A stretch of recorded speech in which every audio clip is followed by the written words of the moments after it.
What if saving someone's life destroyed yours? Daniel Reed learned that lesson the hardest way possible. Handcuffed in front of cameras, his daughter's crayon drawing pressed against his chest, while the woman he'd rescued watched him being dragged away in silence. This is the story of one good deed, one terrible lie, and the moment everything fell apart before the truth could set him free. Stay with me until the end, hit that like button, and drop a comment telling me what city you're watching from. I want to see how far this story travels. The fluorescent lights in the lobby of Vanguard Technologies hummed like distant thunder, cold and relentless. Daniel Reed stood perfectly still, his wrists locked behind his back in steel handcuffs that bit into his skin with every shallow breath. Around him, the morning crowd had frozen mid-step, executives clutching lattes, interns scrolling through phones, security guards whispering into radios. All of them staring. He didn't look at their faces. He couldn't. Instead, he focused on the glass doors ahead, on the gray sky beyond them, on anything that wasn't the sea of judgment closing in from all sides. Daniel Reed, you're under arrest for assault and unlawful conduct, the officer had said moments earlier, her voice flat and procedural, like she'd done this 1,000 times before. Maybe she had, but Daniel hadn't.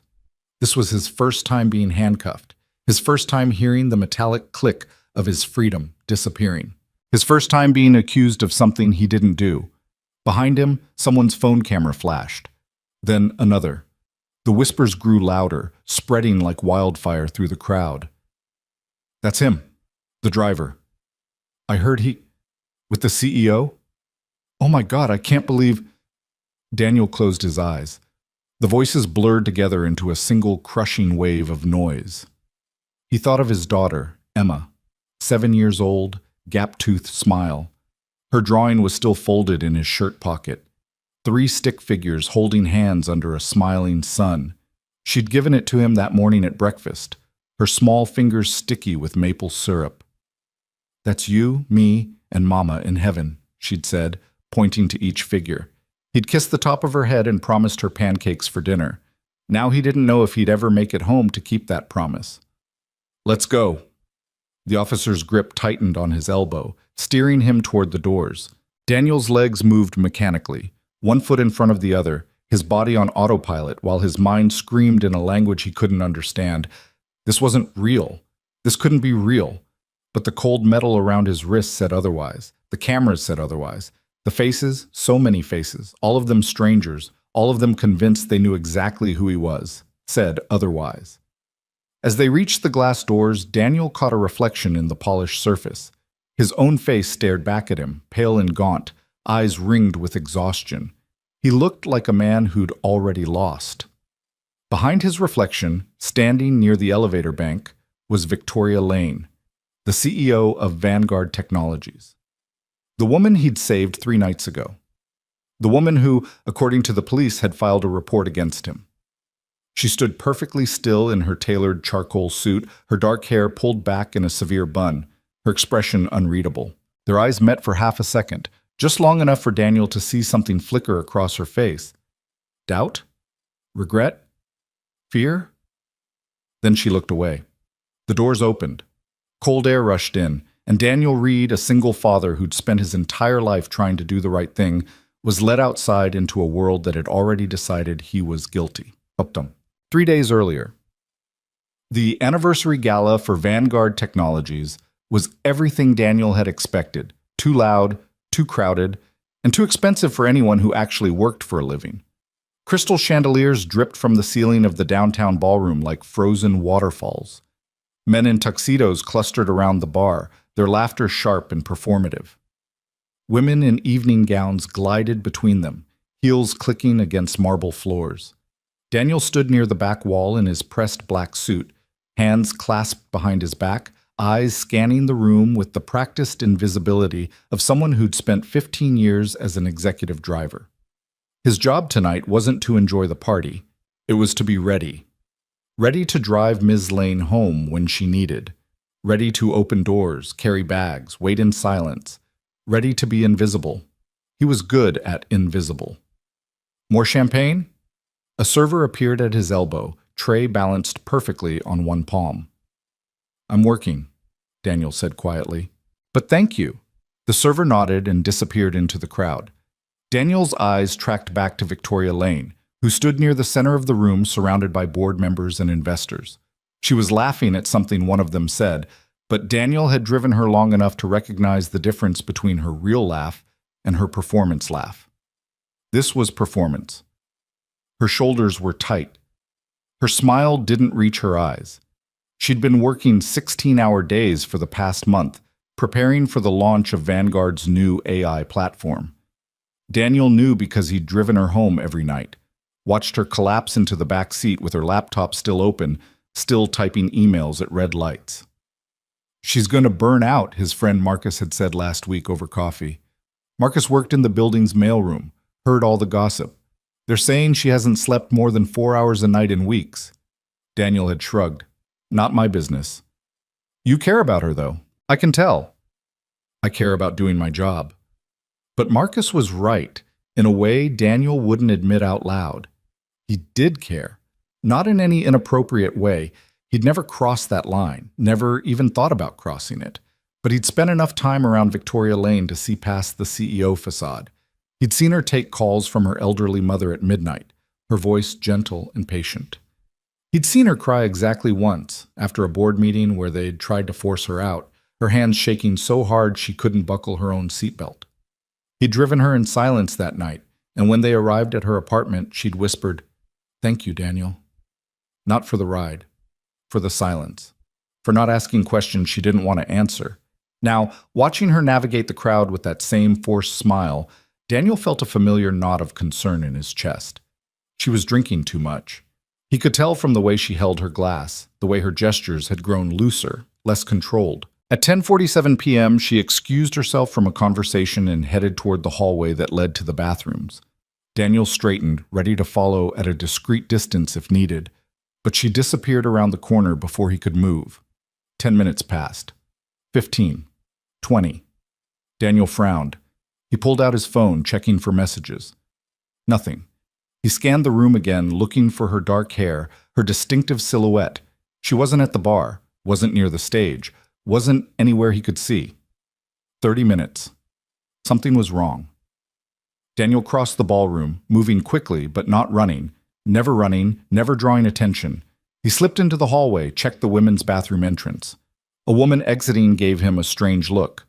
"Sorry," he said quickly. "Looking for Ms. Lane, Victoria Lane. Have you seen her?" The woman shook her head and hurried past. Daniel's pulse quickened. He checked his phone again. Still nothing. He called her number. It rang 6 times and went to voicemail.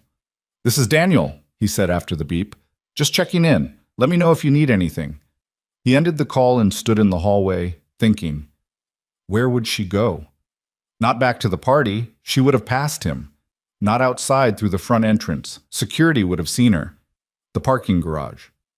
Daniel pushed through the stairwell door and took the steps 2 at a time, his dress shoes echoing against concrete. The gala was on the 3rd floor. The parking garage started at ground level and descended 4 floors underground. Miss Lane's reserved spot was on sub-level 2. He hit the landing for sub-level 1, kept going. Sub-level 2. The door creaked open into a dim concrete expanse that smelled like oil and exhaust. Overhead lights flickered. Somewhere in the distance, a car alarm chirped twice and went silent. "Ms. Lane?" Daniel's voice bounced off the low ceiling. No answer. He walked quickly between rows of parked cars, his eyes scanning left and right. Most of the spaces were empty. Everyone was still upstairs at the party. His footsteps sounded too loud, too frantic. Then he saw her. Victoria Lane was slumped against the driver's side door of her silver Mercedes. Her evening gown pooled around her like spilled ink, her head tilted at an angle that made Daniel's heart stop.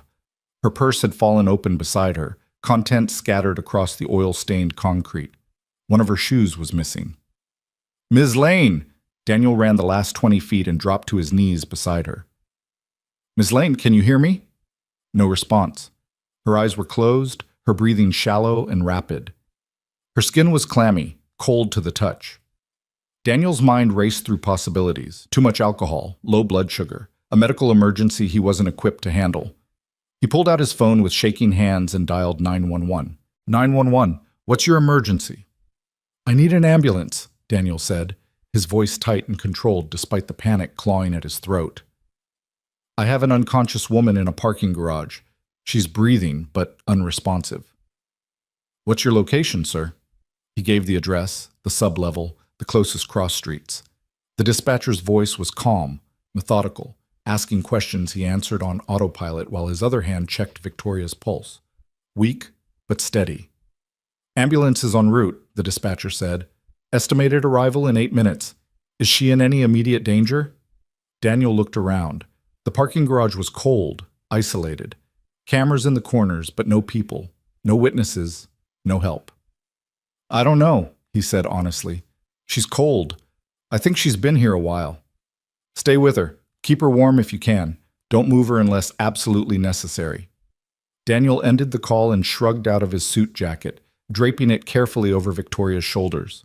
She didn't stir, her head lolled slightly to the side, a strand of dark hair falling across her face. 8 minutes. He could wait 8 minutes, but something felt wrong. The garage was too cold, too exposed. What if whoever had left her here, if someone had left her here, came back? What if she got worse? Daniel made a decision he would replay in his mind 1,000 times over the next 3 days. He couldn't leave her here. Carefully, moving slowly to avoid jostling her, Daniel slid one arm under her knees and the other behind her shoulders.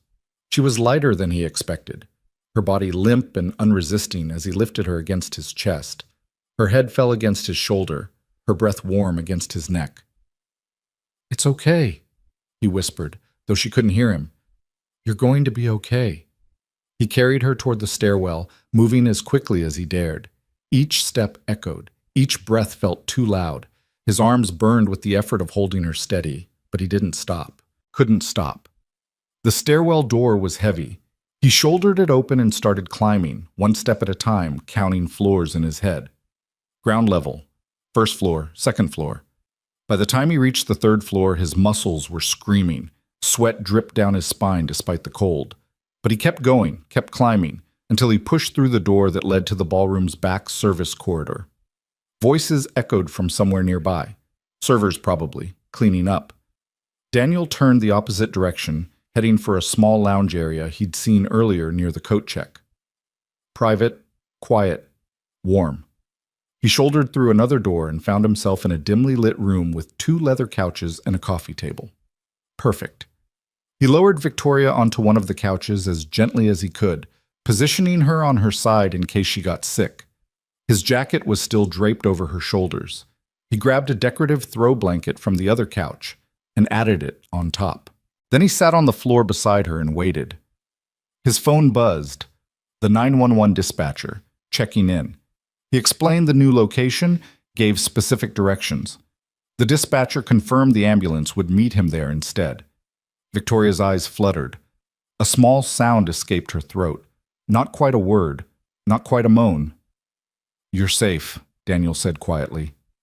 "Help is coming." Her eyes opened halfway, unfocused and glassy. She looked at him without recognition, without comprehension. "Daniel?" Her voice was barely a whisper. "I'm here." "What happened?" "You collapsed in the parking garage. Ambulance is on the way." She blinked slowly, processing. "Tired. I know. Just stay awake for me, okay?" She tried to nod, but the effort seemed too much. Her eyes drifted closed again. Daniel checked his watch. The ambulance should arrive any minute. He stood and moved to the door, peering into the corridor. Still empty. He pulled out his phone and sent a quick text to the head of security, explaining the situation in brief clinical terms. Ms. Lane found unconscious in garage. Moved to third floor lounge near coat check. Ambulance incoming. The response came 30 seconds later. "On my way." Footsteps echoed in the corridor. Daniel stepped back into the room just as 2 paramedics appeared, their uniforms crisp and professional, a stretcher folded between them. "You called for an ambulance?" the first one asked, a middle-aged woman with kind eyes. "Yes, she's here." Daniel gestured to the couch. The paramedics moved quickly, efficiently. They checked Victoria's vital signs, asked Daniel questions he answered as best he could.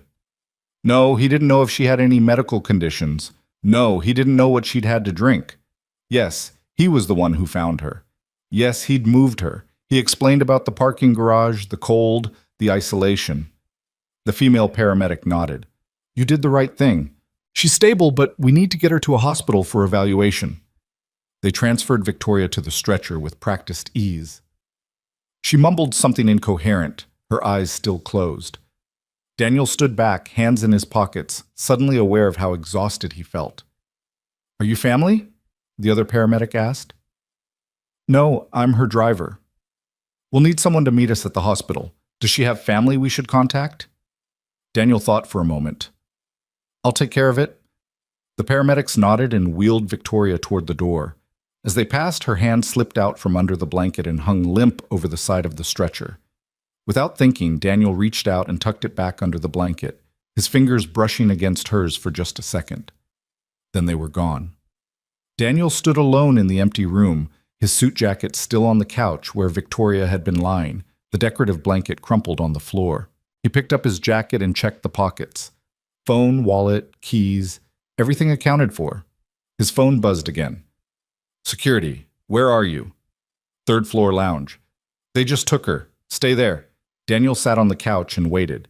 His hands were shaking, delayed adrenaline, probably.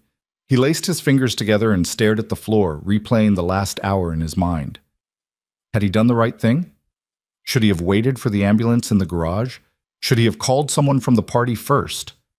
Heavy footsteps in the corridor. The door swung open and Malcolm Torres, head of security, stepped inside.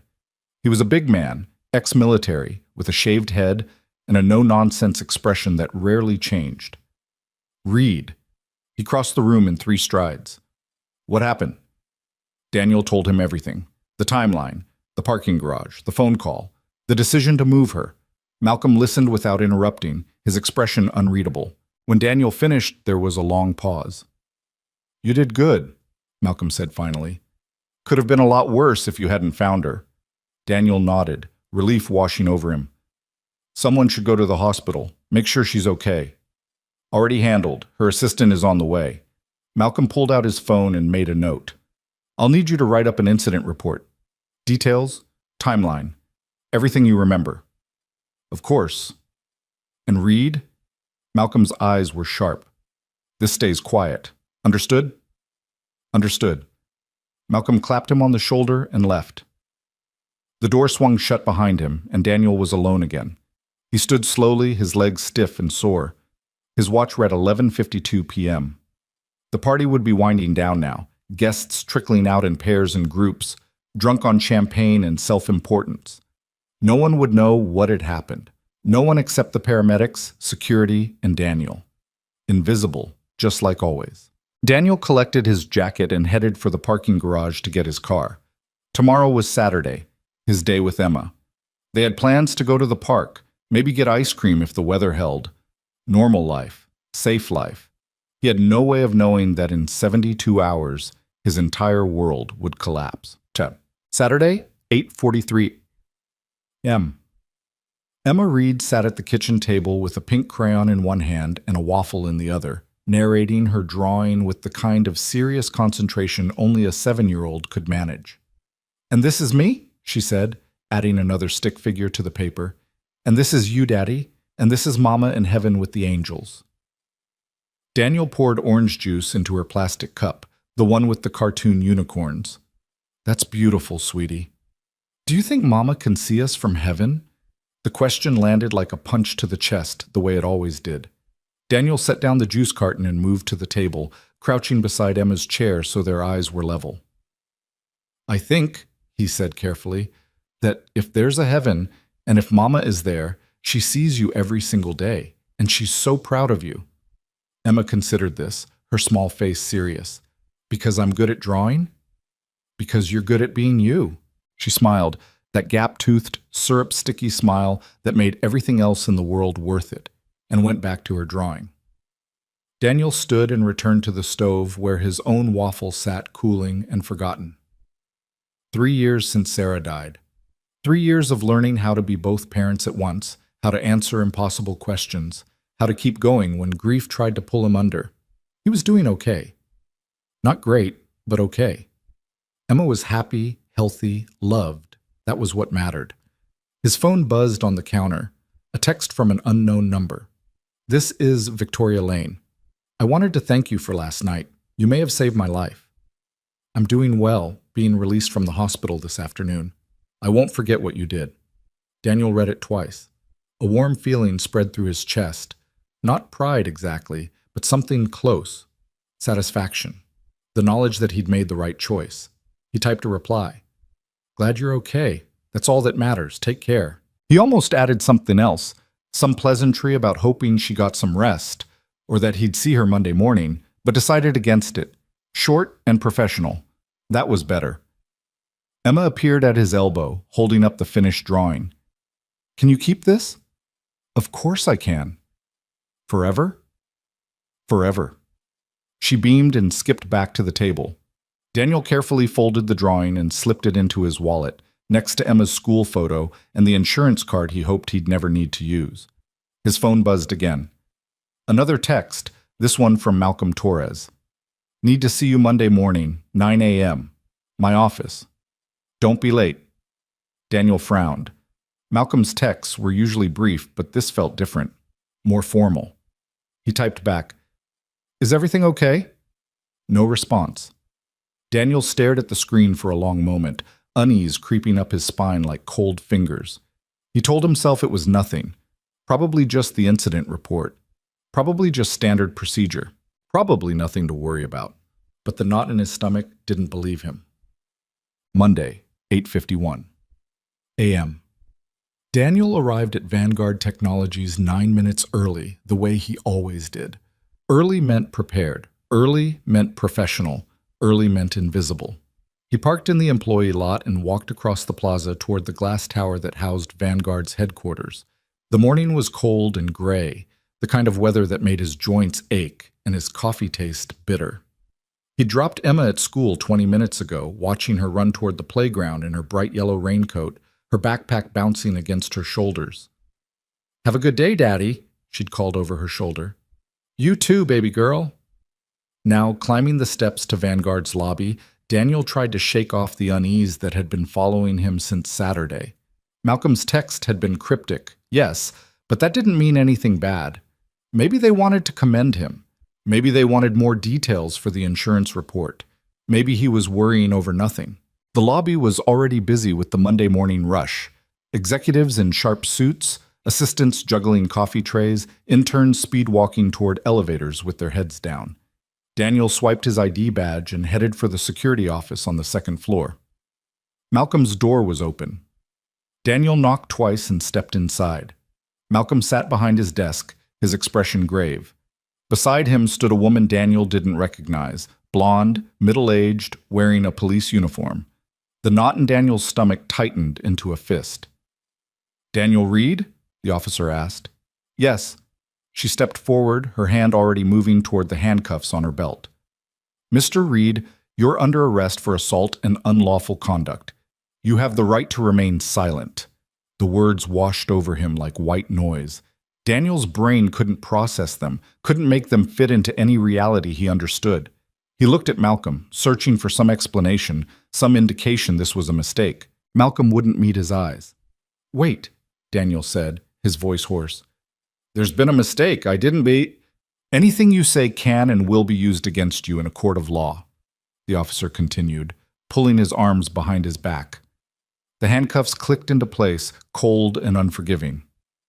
Malcolm, tell them. Tell them what happened. Malcolm finally looked up, and Daniel saw something in his expression he couldn't name. Pity? Regret? I'm sorry, Reed, Malcolm said quietly. I don't have a choice. You have the right to an attorney, the officer said, guiding Daniel toward the door. If you cannot afford an attorney, one will be provided for you. Daniel's legs moved, but he wasn't controlling them. His mind was screaming, spinning, trying to understand. Assault? Unlawful conduct. He'd saved Victoria's life. He'd done the right thing, hadn't he? They walked through the corridor down the stairs toward the lobby. With each step, Daniel became more aware of the people around them, turning, staring, whispering. By the time they reached the lobby, a crowd had gathered. Phones appeared, cameras flashed. The whispers grew louder, spreading like poison. And through it all, Daniel stood perfectly still, his wrists locked behind his back, his daughter's drawing folded over his heart, while the world he'd built collapsed around him. Somewhere in the crowd, Victoria Lane stood watching. Daniel's eyes found hers, and she looked away. The police station smelled like old coffee and disinfectant. Daniel sat in a hard plastic chair in a windowless room, his hands finally free of the handcuffs but still trembling. A detective named Ramirez sat across from him, a manila folder open on the metal table between them. "Do you understand why you're here, Mr. Reed?" Ramirez asked. He was younger than Daniel expected, maybe 40, with tired eyes and a wedding ring that caught the fluorescent light. "No," Daniel said honestly. "I don't understand any of this." Ramirez pulled a photograph from the folder and slid it across the table. Daniel's stomach dropped. It was him, carrying Victoria Lane through the parking garage, her head against his shoulder, her body limp in his arms, her dress riding up past her knees. The angle was wrong, distorted, making it look like something it wasn't, making it look like he was taking her somewhere dark and private instead of carrying her to safety. "This was taken by a security camera on Friday night," Ramirez said, along with a formal complaint filed by Ms. Victoria Lane alleging assault and unlawful physical contact. The words hit Daniel like physical blows. "That's not what happened." "Then tell me what happened." So Daniel did. He told the detective everything, his voice steady despite the fear clawing at his throat. He explained about finding Victoria unconscious, about calling 911, about making the decision to move her to somewhere warmer and safer. He gave times, details, everything he could remember. Ramirez listened without expression, taking notes in a small notebook. When Daniel finished, there was a long silence. "That's quite a story," Ramirez said finally. "It's the truth." "Unfortunately, Mr. Reed, we have Ms. Lane's statement saying otherwise. She claims she has no memory of consenting to be touched or moved. She woke up in an unfamiliar room with her clothing disheveled and you standing over her." "I was waiting for the paramedics. Can anyone corroborate that?" Daniel opened his mouth, then closed it. The parking garage had been empty. The lounge had been empty. The only witnesses were the paramedics, and they'd arrived after he'd already moved her. "The 911 call," Daniel said desperately. "I called them. There's a record. We have the call. You reported an unconscious woman. Nothing in that call proves your version of events." "Then check the security footage. All of it. It'll show everything." Ramirez made another note. "We'll do that. In the meantime, you're being released on your own recognizance. Don't leave the city. Don't contact Ms. Lane. Don't discuss this case with anyone from Vanguard Technologies." "I need my job. I have a daughter." "That's between you and your employer." Daniel wanted to scream, to flip the table, to make someone understand that this was all wrong. But he'd spent his whole life learning control, learning to swallow anger and frustration and fear. So he nodded and stood on shaking legs. "Am I free to go?" "For now." The hallway outside felt too bright after the dim interrogation room. Daniel walked toward the exit, each step mechanical and unreal. He half expected someone to stop him, to tell him there'd been a mistake, to apologize and send him home. No one did. Outside, the afternoon sun was too cheerful, too indifferent to the fact that Daniel's life was falling apart. He pulled out his phone and saw 17 missed calls, 3 from Emma's school, 5 from numbers he didn't recognize, 9 from his neighbor, Mrs. Chen, who watched Emma after school. His hands shook so badly he almost dropped the phone. He called Mrs. Chen first. "Daniel, thank God," she answered on the first ring. "Emma's fine, she's here with me, but the school called and said there was some kind of emergency." "It's okay," Daniel said, though nothing was okay. "I'll be there in 20 minutes. Don't let her see the news." "The news? Daniel, what's going on?" "Please, Mrs. Chen, just keep her away from screens until I get there." He ended the call before she could ask more questions. His car was still at Vanguard, parked in the employee lot where he'd left it that morning. He couldn't go back there. Not yet, maybe not ever. He called a rideshare instead and waited on the corner, watching strangers pass by with their normal problems and normal lives. A woman argued with someone on her phone about dinner plans. A teenager skateboarded past, earbuds in, oblivious. An old man fed pigeons from a paper bag. None of them knew. None of them cared. Daniel was invisible again, but this time it felt like drowning. The car arrived, a blue sedan with a driver who mercifully didn't try to make conversation. Daniel gave Mrs. Chen's address and stared out the window, watching the city blur past. His phone buzzed. A text from Marcus in the mailroom. "Dude, what the hell happened? Everyone's talking. Call me." Daniel deleted it without responding. Another text. This one from a number he didn't recognize. "Is it true what they're saying about you and Ms. Lane?" Delete. Another. "You seemed like such a nice guy. Hope you rot." Delete. His hands were shaking again. He turned off his phone and shoved it in his pocket. Mrs. Chen lived in a small house 3 blocks from Daniel's apartment. She was in her 70s, a retired teacher who'd become Emma's unofficial grandmother after Sarah died. When Daniel knocked on her door, she opened it with worry etched deep in the lines of her face. "She doesn't know anything," Mrs. Chen whispered. "She's watching cartoons." "Thank you," Daniel managed. "I can't explain right now, but thank you." Emma appeared in the hallway, her yellow raincoat unzipped, her backpack still on her shoulders. "Daddy, Mrs. Chen said you had to work late, but you're here now." Daniel dropped to his knees and pulled her into his arms, burying his face in her hair. She smelled like apple juice and strawberry shampoo, like innocence, like everything he was trying to protect. "I'm here, baby girl," he whispered. "I'm here." They walked home in the fading light, Emma chattering about her day, something about art class and a boy named Marcus who ate glue. Daniel made the appropriate sounds of surprise and interest, but his mind was elsewhere, trying to figure out what came next. He needed a lawyer. He needed to understand what Victoria had actually said. He needed to figure out how to keep his job, how to pay rent, how to protect Emma from all of this. He needed someone to believe him. That night after Emma was asleep, Daniel sat at his kitchen table with his laptop open and his head in his hands. The news had already spread online. Local news sites were reporting the story with carefully worded headlines that avoided libel while implying guilt. Vanguard Technologies. Executive driver, arrested on assault charges. Tech CEO, files complaint against employee. After gala incident. Single father accused of inappropriate conduct with unconscious boss. The comment sections were worse. Strangers who'd never met him, never heard his side, had already decided he was guilty. The photograph from the parking garage had leaked somehow, circulating on social media with increasingly vicious commentary. Classic predator behavior. Hope he never sees his daughter again. Rich people always get away with it. Oh wait, he's not rich, LMO.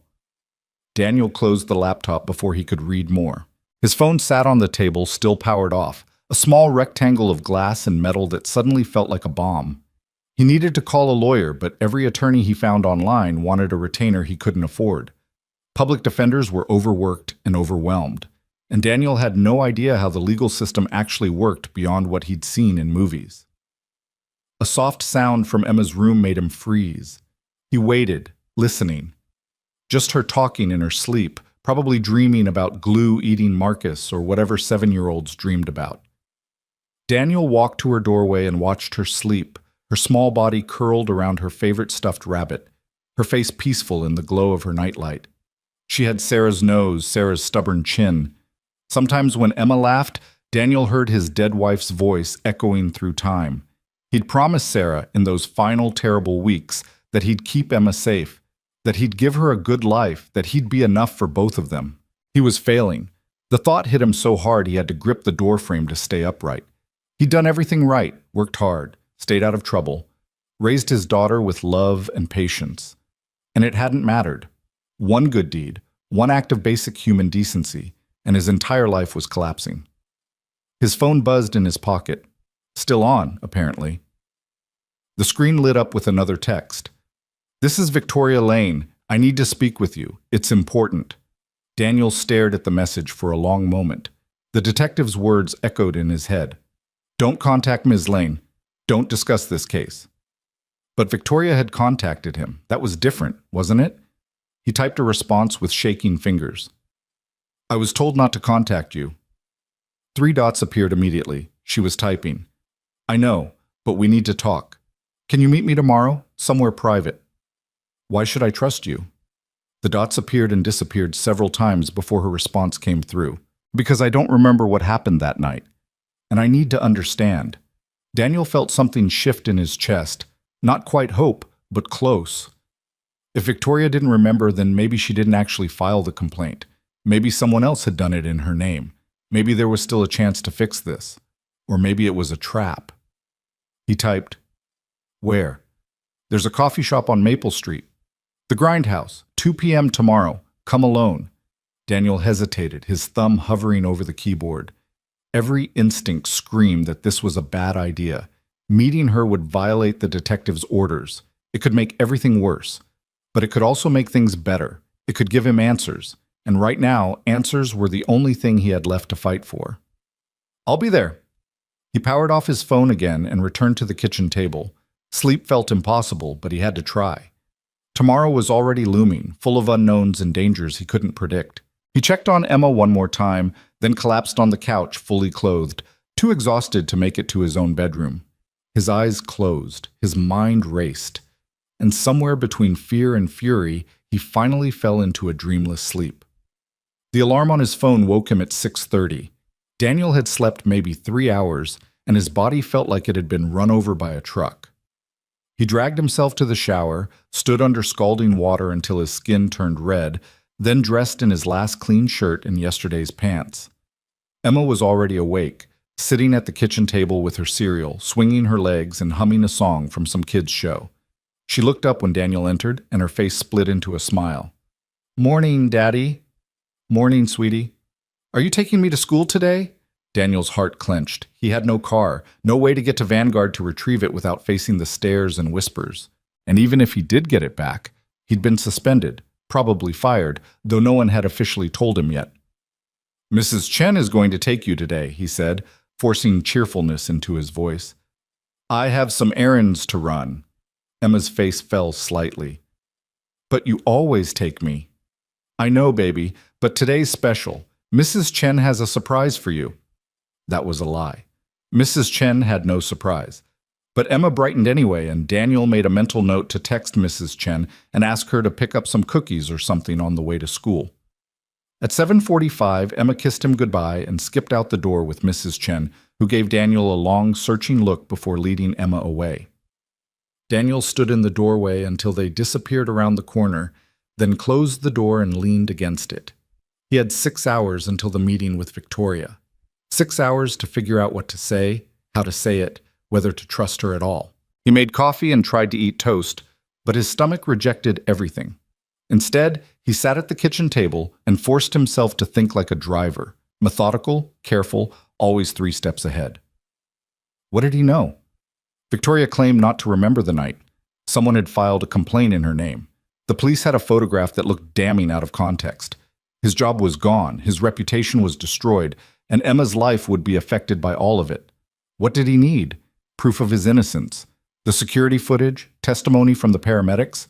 Maybe even Victoria's help, if she was willing to give it. What were the risks? Meeting Victoria violated the detective's orders. If she was setting him up, he could make everything worse. If someone saw them together, it could be used against him in court. But if he didn't meet her, he might never get answers. The hours crawled by. Daniel tried to distract himself with television, but every channel seemed to be running stories about powerful men abusing their positions. He tried to read, but the words blurred together. Finally, at 1:30, he couldn't stand the waiting anymore. He walked to Maple Street. It took him 40 minutes, long enough for his mind to conjure 1,000 different scenarios, each worse than the last. The Grindhouse was a small, independent coffee shop wedged between a dry cleaner and a yoga studio. Daniel had never been inside, but it looked quiet and anonymous, the kind of place where 2 people could talk without being noticed. He arrived at 1:55 and waited outside, watching through the window. The shop was nearly empty. A barista wiped down the counter. 2 college students hunched over laptops. No Victoria. At exactly 2 o'clock, a black town car pulled up to the curb. The back door opened and Victoria Lane stepped out, wearing dark jeans and a nondescript gray sweater instead of her usual designer suits. She looked tired, older somehow, with dark circles under her eyes that makeup couldn't quite hide. She saw Daniel and hesitated. her hand still on the car door. For a moment, he thought she might get back in and drive away. Instead, she squared her shoulders and walked toward him. "Thank you for coming," she said quietly. "I was told not to contact you." "I know. I'm sorry." She glanced at the coffee shop. "Can we talk inside?" Daniel nodded and held the door open. They chose a table in the back corner as far from the other customers as possible. Neither of them ordered anything. The barista gave them a curious look but didn't approach. Victoria folded her hands on the table and stared at them for a long moment. When she finally spoke, her voice was barely above a whisper. "I don't remember that night. After the party started, everything is just blank. I remember the first hour, maybe two, then nothing. I woke up in the hospital with my assistant telling me I'd been found unconscious." "Did you file a complaint against me?"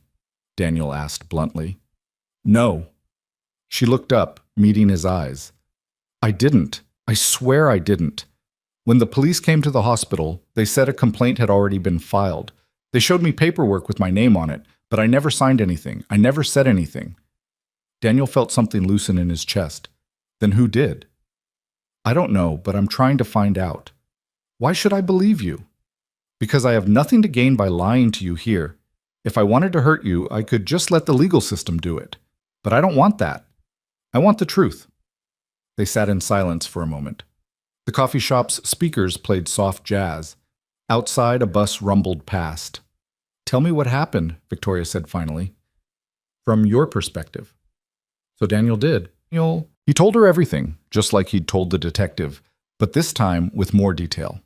He described finding her in the parking garage, the pallor of her skin, the way her pulse had felt weak and thready under his fingers.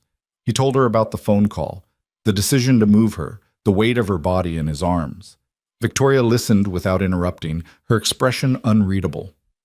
When Daniel finished, she was quiet for a long time. "I believe you," she said finally. "Why?" "Because I've known you for 3 years, Daniel. You've driven me home hundreds of times. You've seen me at my worst, exhausted, angry, crying. You've never once crossed a line, never even looked at me the wrong way." She paused. "And because the story you're telling is the one that makes sense. If you wanted to assault me, you wouldn't have called 911. You wouldn't have moved me somewhere public. You would have—" She trailed off, unable to finish the sentence. "Someone wants me to look guilty," Daniel said.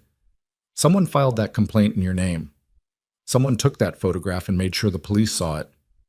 "Harold Pierce," Daniel frowned. "Who?" "HR director. He's been with the company for 20 years. I've been trying to force him out for the last 6 months because I found some irregularities in employee complaints, cases that were mishandled, buried, falsified. He's been fighting me at every turn." Victoria leaned forward. "On Saturday, when I was being released from the hospital, he was the one who showed up. Not my assistant, not my family. Him. He said he was there to help, but he kept asking questions about what I remembered, whether I felt unsafe, whether I wanted to file a report." "And you said no?" "I said I didn't remember enough to file anything. I said I needed time to understand what happened. But 2 hours later, the police showed up saying a formal complaint had been filed." She pulled out her phone and showed Daniel a scanned document. It was the complaint, typed on official Vanguard letterhead, with a signature at the bottom that looked like Victoria's, but slightly off, too smooth, too perfect, like someone had traced it. "He forged this," Daniel said. "I think so. But I can't prove it. Not yet." "Why would he do this? What does he gain?" Victoria's expression hardened. "Leverage. Control. If he can make me look like a victim who needs protection, he can position himself as the hero who steps in to manage the crisis. He can use it to discredit my judgment, to question my leadership. And if the scandal gets big enough, the board might force me out entirely. And I'm just collateral damage." "Yes." She looked away, shame flickering across her face. "I'm sorry, Daniel. I should have stopped this immediately. But I was scared and confused, and by the time I understood what was happening, you'd already been arrested." Daniel wanted to be angry with her. Part of him was. But the larger part recognized that she was a victim too, just in a different way. "What do we do now?" he asked. "We prove what really happened. The security footage from that night should show everything. Me drinking too much, Me leaving the party, you finding me, you carrying me to safety. It should show that you were helping, not hurting. The police said they'd review it. They will, but Pierce has access to the security system. If he's smart, he's already edited or deleted anything that contradicts his narrative. So we need to get to it first. Victoria nodded slowly. Malcolm Torres is loyal to the company, but he's not loyal to Pierce. If I can convince him to preserve the footage and turn it over to an independent investigator before Pierce can tamper with it, we might have a chance. That's a lot of ifs. I know. Daniel ran a hand over his face, exhaustion pulling at every muscle. I could lose my daughter over this. If Child Services decides I'm unfit, if they think I'm dangerous, that won't happen. You can't promise that. No, Victoria admitted. But I can promise I'll do everything in my power to make this right. I'll hire the best lawyers. I'll testify on your behalf. I'll go to the media if I have to, whatever it takes. Why? You barely know me. Because you saved my life. And because what's happening to you is my fault, even if I didn't directly cause it. I have resources, power, influence. You don't. So I'm going to use what I have to fix this. Daniel wanted to believe her, but trust was expensive, and he'd already spent too much of it. I need to see something from you first, he said. Some proof that you're actually on my side. What do you need?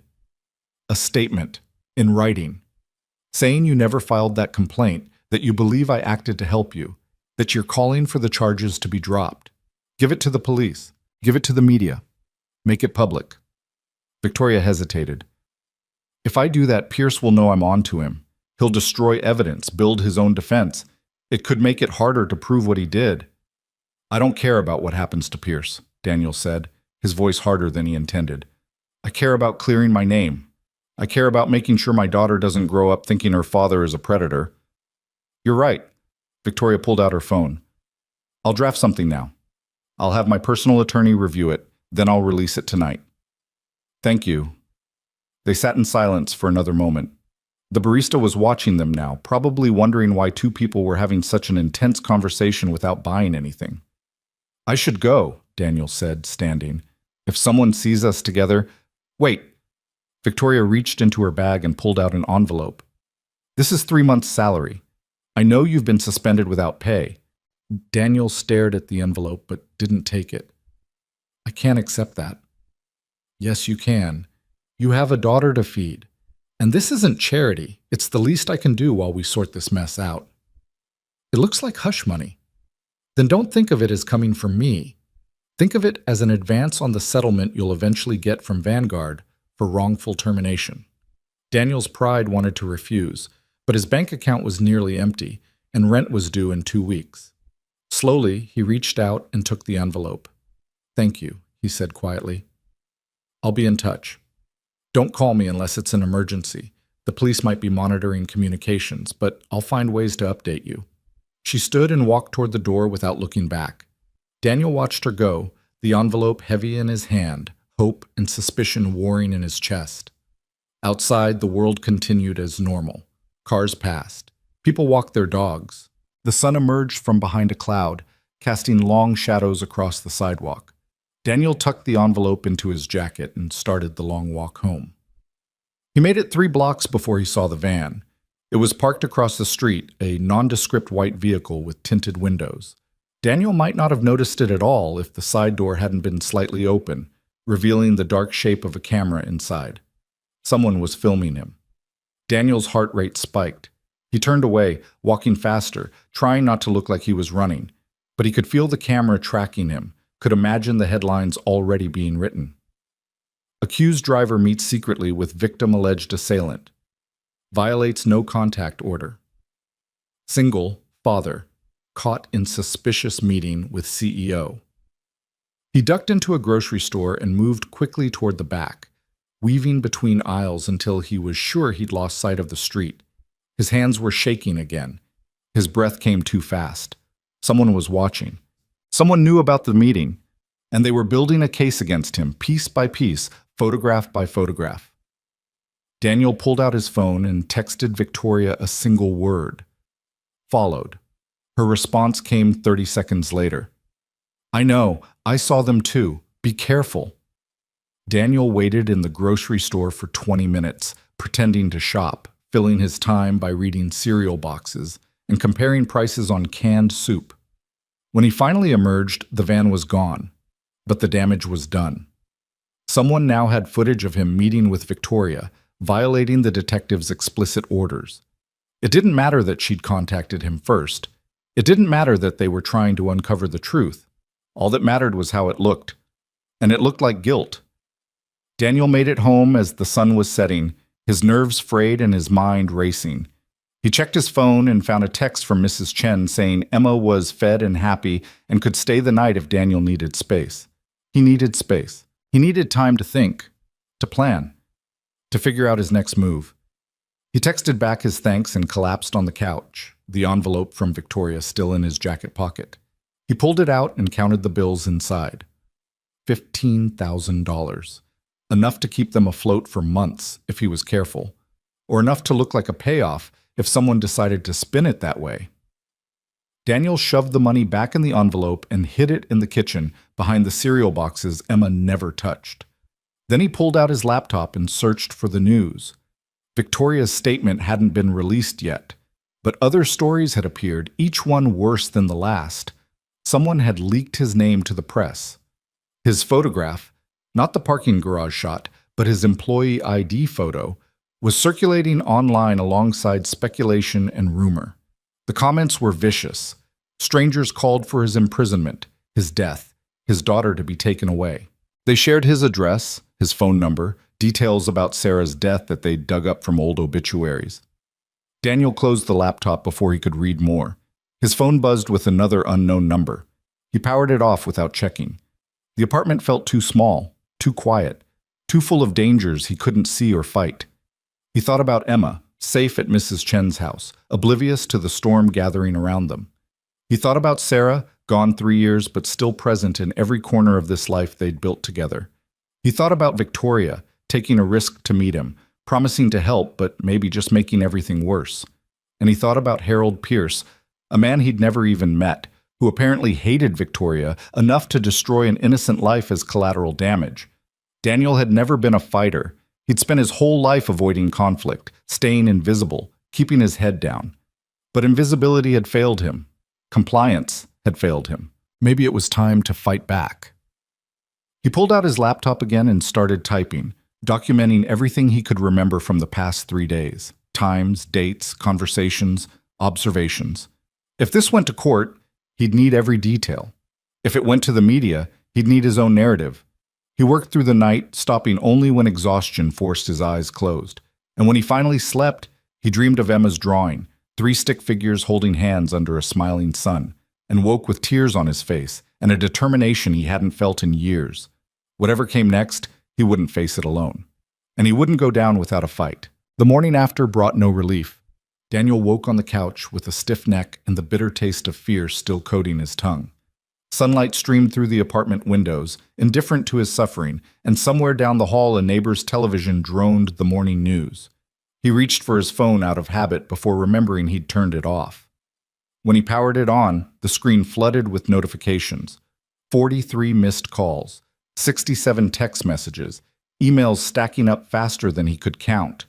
His hands trembled as he scrolled through them, looking for something, anything that wasn't hate or curiosity or barely disguised schadenfreude. There. A message from Victoria, sent at 3 a.m, statement drafted. Attorney says releasing it could complicate investigation, but I don't care anymore. Going public at noon. Brace yourself. Daniel checked the time. 11:47. 13 minutes until Victoria either saved him or made everything infinitely worse. He didn't know which to hope for anymore. Another text. This one from Marcus. They're saying you're fired. Official termination letter being drafted. I'm so sorry, man. This is bullshit. Daniel set the phone down carefully, as if it might explode. Fired. The word felt abstract, divorced from reality. He'd worked for Vanguard for 15 years. Started as a courier, worked his way up to executive driver through sheer reliability and discretion. It was the kind of steady, respectable job Sarah had been so proud of when they'd found out she was pregnant. You're going to be such a good father, she'd said, her hand on her still flat stomach. Our baby is so lucky. The memory hit him like a fist.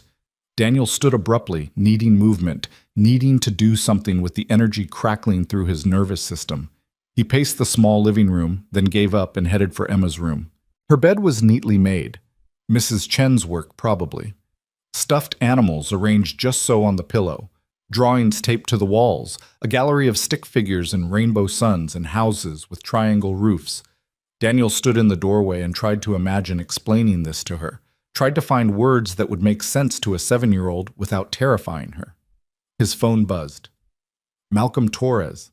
Need to talk. Not official business. Can you meet? Daniel stared at the message. Malcolm had stood silent while the police handcuffed him, had watched him be dragged through the lobby without saying a word. What could he possibly want now? But Malcolm had also said, not official business. That had to mean something. Where? Park on 5th Street. 30 minutes. Come alone. Daniel grabbed his jacket and walked the 8 blocks to the park, watching over his shoulder every few steps for white vans or cameras, or anyone paying too much attention. The park was nearly empty on a Wednesday morning. A few joggers circled the path. An old man fed squirrels from a paper bag. Malcolm sat on a bench near the playground, still in his Vanguard security uniform, but looking somehow smaller than usual. Daniel approached slowly. This better not be a setup. It's not. Malcolm didn't look at him. Sit down. We don't have much time. Daniel sat, leaving space between them, ready to run if this went sideways. You're being railroaded, Malcolm said quietly. Pierce is behind it. I suspected Friday night, but now I'm sure. Victoria told me the same thing yesterday. Malcolm's head snapped around. You met with her? She contacted me, asked me to meet. Someone followed us, probably got pictures. Christ, Reed. Malcolm scrubbed a hand over his face. You have no idea what you're dealing with. Pierce has been bearing complaints and manipulating personnel files for years. Anyone who crosses him either gets fired or destroyed. I've seen it happen 6 times in the last decade. Why haven't you said anything? Because I like my job. Because I have a family to feed. Because going up against Pierce is career suicide. Malcolm finally looked at Daniel, and his expression was haunted. But what he's doing to you is different. You're not some executive playing politics. You're a good guy who helped someone and got crucified for it. I can't stomach it anymore. So help me prove it. I'm trying. That's why I'm here. Malcolm pulled a thumb drive from his pocket and pressed it into Daniel's hand. Security footage from the parking garage and the hallway outside the lounge. Everything from Friday night. I made a copy before Pierce could access the system. Daniel's fingers closed around the small device. This shows what really happened? All of it. You finding her, calling 911, carrying her to safety. The timestamp proves you were trying to help, not hurt. It also shows Pierce entering the security office at 2 a.m. Saturday morning and accessing the footage files. He edited them. Probably. The official copies have been corrupted. Convenient technical malfunction, according to the report. But this is my personal backup, unaltered, admissible in court if you can get it to the right people. Why give this to me instead of the police? Malcolm's jaw tightened. Because Pierce has connections in the department. The detective assigned to your case, Ramirez, his brother-in-law works in Vanguard's legal department. It's not exactly corruption, but it's close enough that I don't trust the normal channels. Daniel felt dizzy. The conspiracy was deeper than he'd imagined, tentacles reaching into places he hadn't even considered. What do I do with this? Find a lawyer. A real one, not a public defender. Someone who specializes in employment law and corporate malfeasance. Show them this footage. Let them handle getting it into evidence. I can't afford. Victoria's covering your legal fees. She set up an account this morning. Didn't she tell you? Daniel shook his head. Victoria had given him cash but hadn't mentioned lawyers. Check your email. Her attorney sent the details. Malcolm stood glancing around the park nervously. I need to go before someone notices I'm gone. But Reed, be careful. Pierce is smart and he's ruthless. He'll come after anyone who helps you. He's already destroyed my life. What else can he take? Your daughter. Malcolm's voice dropped to barely above a whisper.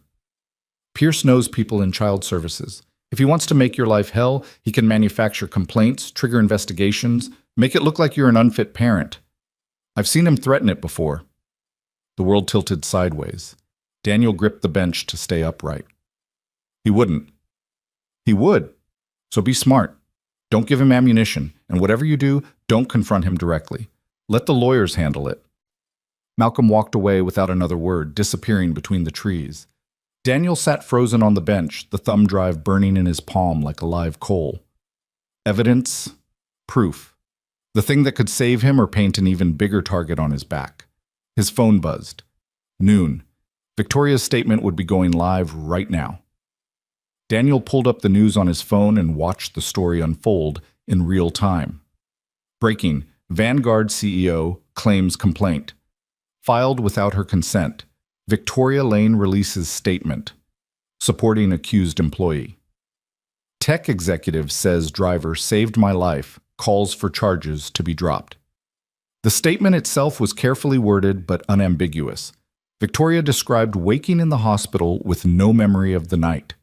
She explained that she had never authorized a police complaint, never signed any documents, and believed someone had acted without her knowledge or consent. She praised Daniel's actions as heroic and called the accusations against him completely unfounded.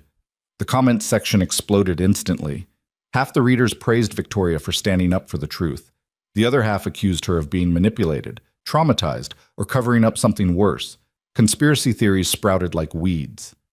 Stockholm Syndrome. She's protecting him because she's scared.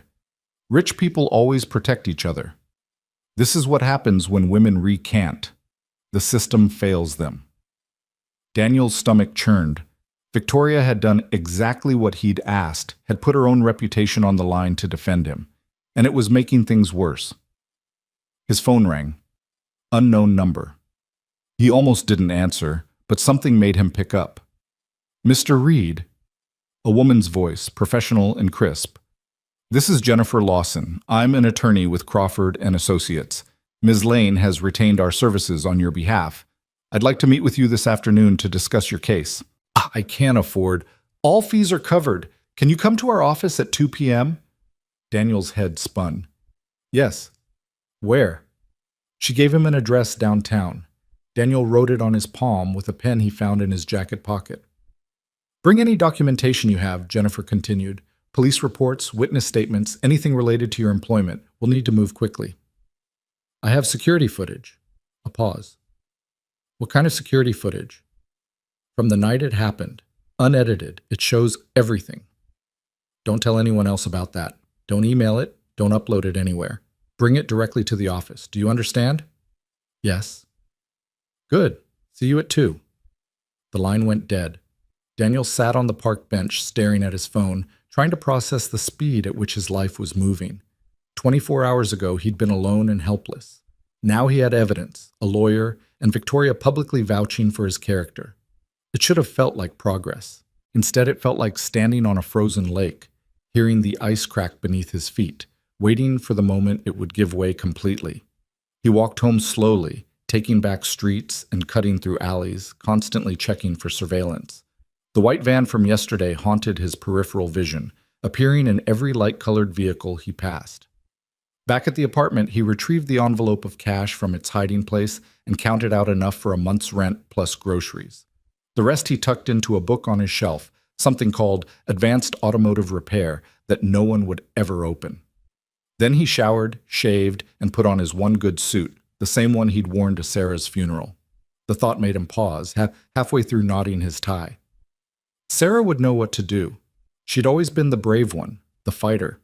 When Emma was born 6 weeks premature and the doctors weren't sure she'd make it, Sarah had refused to leave the NICU, had slept in a chair next to the incubator, talking to their tiny daughter for hours, telling her stories about the life they'd have together.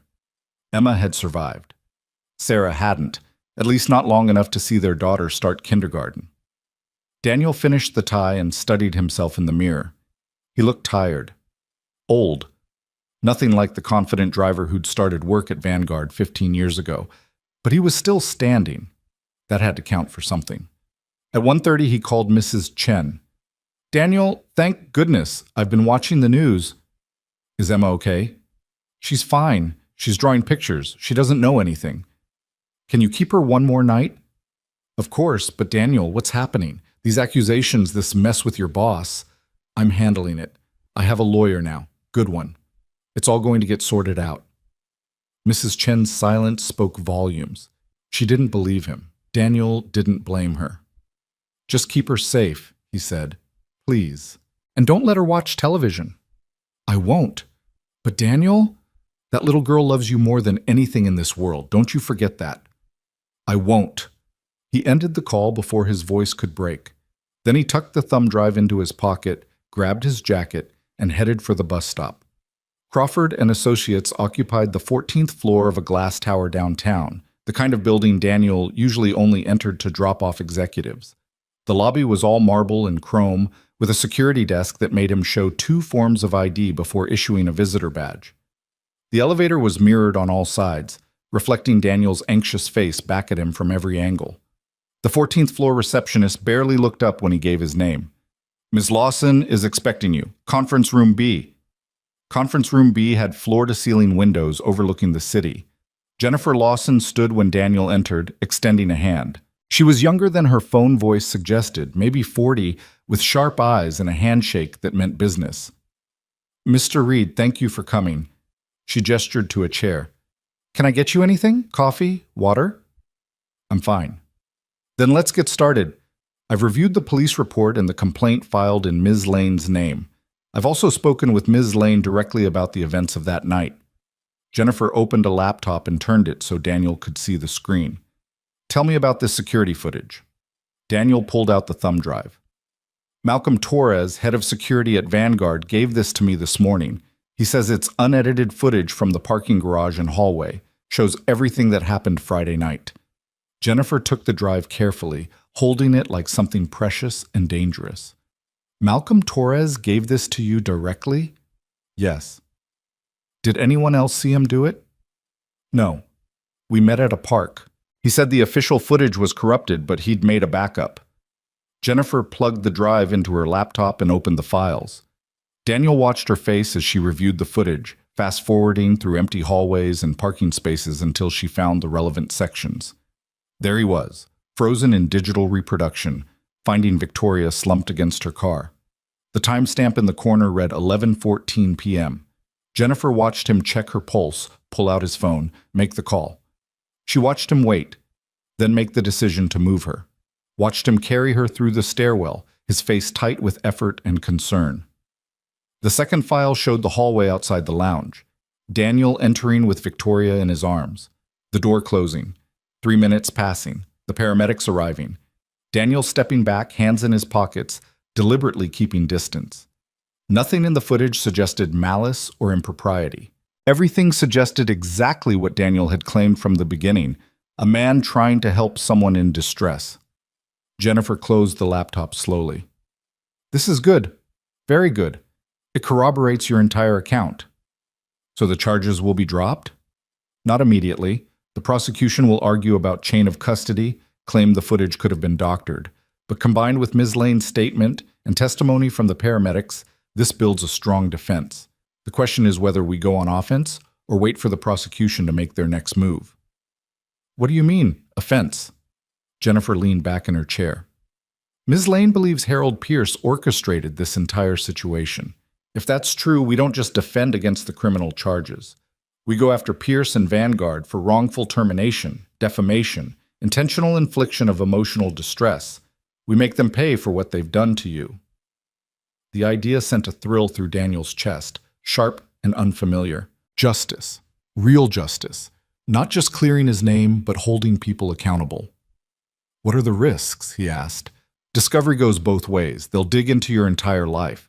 Every parking ticket, every argument, every questionable decision you've ever made. They'll try to paint you as unreliable, untrustworthy. They'll go after your fitness as a parent. Malcolm's warning echoed in Daniel's mind. Pierce knows people in child services. They're going to do that anyway, Daniel said. At least this way I'm fighting back. Jennifer nodded slowly. Then we need to move fast. I'll file a motion to dismiss the criminal charges based on this evidence and Ms. Lane's statement.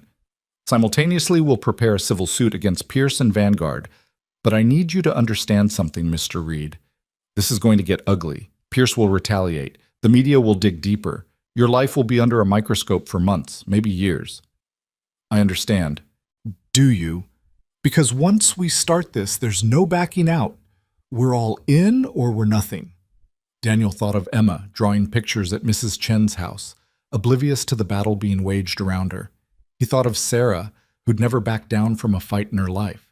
He thought of the stick figure drawing in his wallet, 3 people holding hands under a smiling sun. I'm in, he said. Jennifer smiled, and it was the smile of a predator who'd just spotted prey. Good. Then let's destroy Harold Pierce. They spent the next 2 hours going through every detail Daniel could remember. Jennifer took notes in a leather portfolio, asking questions that seemed tangential but always circled back to building a timeline, establishing patterns, creating a narrative that would hold up in court. Tell me about your relationship with Ms. Lane before that night, Jennifer said. Any personal conversations? Anything that could be misconstrued as inappropriate? No. We barely spoke except about work. Where to pick her up, what time, whether she needed to make stops. Did you ever express romantic interest? Never. Did she? No. Did other employees ever comment on your relationship? Daniel frowned, thinking. Marcus, he works in the mailroom. He said once that I seemed to care about her, but I care about doing my job right. That's all it was. Jennifer made a note. We'll need to interview Marcus. Anyone else who can testify to your professional conduct. The other drivers, the night security team, maybe some of the executives I drove regularly. Make a list, names, contact information if you have it. We'll reach out. By 4 p.m., Daniel's head was pounding and his throat was dry from talking. Jennifer finally closed her portfolio and stood. That's enough for today. I'll start drafting motions tonight. In the meantime, I need you to stay off social media, don't talk to the press, and absolutely do not contact Harold Pierce or anyone else at Vanguard except through me. What about Victoria? She's represented by separate counsel to avoid conflict of interest. Any communication between you two needs to go through the attorneys. Daniel nodded. The isolation felt suffocating, but he understood the logic. One more thing, Jennifer said as Daniel moved toward the door. Your daughter. Does she have any other family? Anyone who could take her if things get complicated? The question hit Daniel like a punch. My sister lives in Oregon. Emma barely knows her. I'm not saying it'll come to that, but Pierce is going to try to use your daughter against you. The more prepared you are, the better we can counter it. Daniel left the office feeling simultaneously empowered and terrified. The bus ride home took forever, every stop adding minutes to his anxiety. When he finally reached his apartment building, he saw something that made his blood freeze. A woman in a business suit stood outside his door, talking to his neighbor across the hall. She held a clipboard and had the unmistakable bearing of someone official. Child Protective Services. Daniel's first instinct was to run. His second was to call Jennifer. His third, the one he actually followed, was to approach calmly and professionally, even though his heart was hammering against his ribs. Can I help you? He asked. The woman turned. She was 50-ish, with tired eyes and a bureaucratic smile. Are you Daniel Reed? Yes. I'm Angela Martinez with Child Protective Services. We've received a complaint regarding the welfare of a minor at this address. I need to ask you some questions. The neighbor across the hall, Mrs. Morrison, a bitter woman who'd complained about Emma's noise levels since they'd moved in, watched with undisguised interest. What kind of complaint? Daniel asked, keeping his voice level. Anonymous tip suggesting that a child is living in an unsafe environment with a parent who may pose a risk. I need to conduct a home inspection and interview both you and the child. Pierce. It had to be Pierce, moving faster than Jennifer had anticipated, weaponizing the system against him. My daughter isn't here right now. She's staying with a neighbor. I'll need that neighbor's name and address. Daniel's mind raced. If he gave up Mrs. Chen's information, they'd go there, question Emma, possibly scare her. But if he refused to cooperate, it would look like he had something to hide. I'd like to call my attorney first, he said. Angela's expression hardened slightly. You're certainly entitled to legal representation, Mr. Reed, but understand that refusing to cooperate with a welfare check can be grounds for emergency custody pending investigation. The threat was clear. Talk now or lose Emma immediately. Daniel pulled out his phone with shaking hands and called Jennifer. She answered on the first ring. CPS is at my door, Daniel said without preamble. They want to inspect my home and question Emma. Put me on speaker. Daniel did. Angela listened as Jennifer identified herself and asked for the case number and the nature of the complaint. I'm not at liberty to discuss the details of an active investigation with third parties, Angela said. But I can tell you that we take all complaints seriously, especially those involving potential harm to children. My client has been falsely accused of a crime and is being targeted by individuals seeking to damage his reputation, Jennifer said, her voice sharp. Any complaint filed against him is almost certainly retaliatory and without merit. I strongly suggest you verify the source and motivation before proceeding. We verify all our cases, counselor, but until we complete our investigation, I need access to the home and the child. Jennifer was silent for a moment. Daniel could almost hear her calculating angles, weighing options. My client will cooperate with the home inspection, Jennifer said finally, but the child interview will be scheduled for tomorrow morning with counsel present. Is that acceptable? Angela considered. As long as I can confirm the child is safe and properly cared for tonight. Where is she currently? Daniel gave Mrs. Chen's address. Angela wrote it down. I'll visit there after I inspect your apartment, Angela said to Daniel. And Mr. Reed? I hope for your daughter's sake that these accusations are unfounded, but I've been doing this job for 20 years. I've heard every excuse, every justification, so don't waste my time with lies. She walked past him into the apartment without waiting for permission. Daniel followed, phone still pressed to his ear, Jennifer's voice a lifeline. Stay calm, Jennifer murmured. Answer her questions honestly. Don't volunteer information. I'm recording this call in case we need it later. Angela moved through the apartment methodically, opening cabinets, checking the refrigerator, examining Emma's bedroom. She made notes on her clipboard, her face revealing nothing. The home appears clean and adequately maintained, she said finally. No obvious safety hazards. Does the child have her own bed? Yes, Daniel said, pointing to Emma's room. Does she attend school regularly? Every day. Perfect attendance last semester. Any behavioral problems, academic concerns? No, her teacher says she's doing great. Angela made more notes. I'll need to speak with the teacher as well. And Emma's pediatrician. Do you have those contact details? Daniel provided them, his voice steady despite the rage building in his chest. This was Pierce's doing. This violation, this intrusion, this threat to tear his daughter away. Angela finished her inspection and turned to face Daniel. I'm satisfied that there's no immediate danger to the child, but I will be speaking with her tomorrow morning at 9 a.m. Your attorney can be present. Until then, she can remain with Mrs. Chen or return home with you, your choice. She'll stay with Mrs. Chen tonight, Daniel said. I don't want her seeing any of this. Smart decision. Angela headed for the door, then paused. Mr. Reed, I don't know what's really going on with you and these accusations, but I do know that children need stability. Whatever you're fighting about with your employer, however justified you think you are, remember that your daughter pays the price for your choices.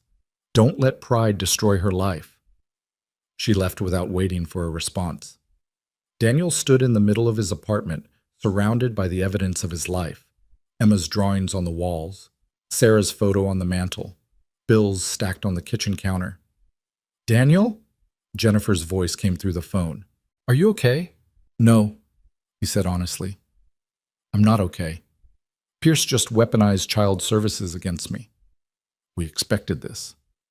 You said we'd have time to prepare. I was wrong. He's moving faster than I anticipated.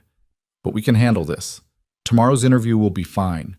Emma will tell them she's happy and safe. The investigator will close the case, and we'll use this as evidence of Pierce's harassment in our lawsuit. And if it doesn't go that way, if they decide I'm unfit, then we fight it, every step of the way. I won't let them take your daughter, Daniel. I promise you that. Promises. Everyone kept making promises they might not be able to keep. Victoria promised to clear his name. Malcolm promised evidence. Jennifer promised justice. But promises didn't protect Emma. Promises didn't stop Pierce from tightening the noose.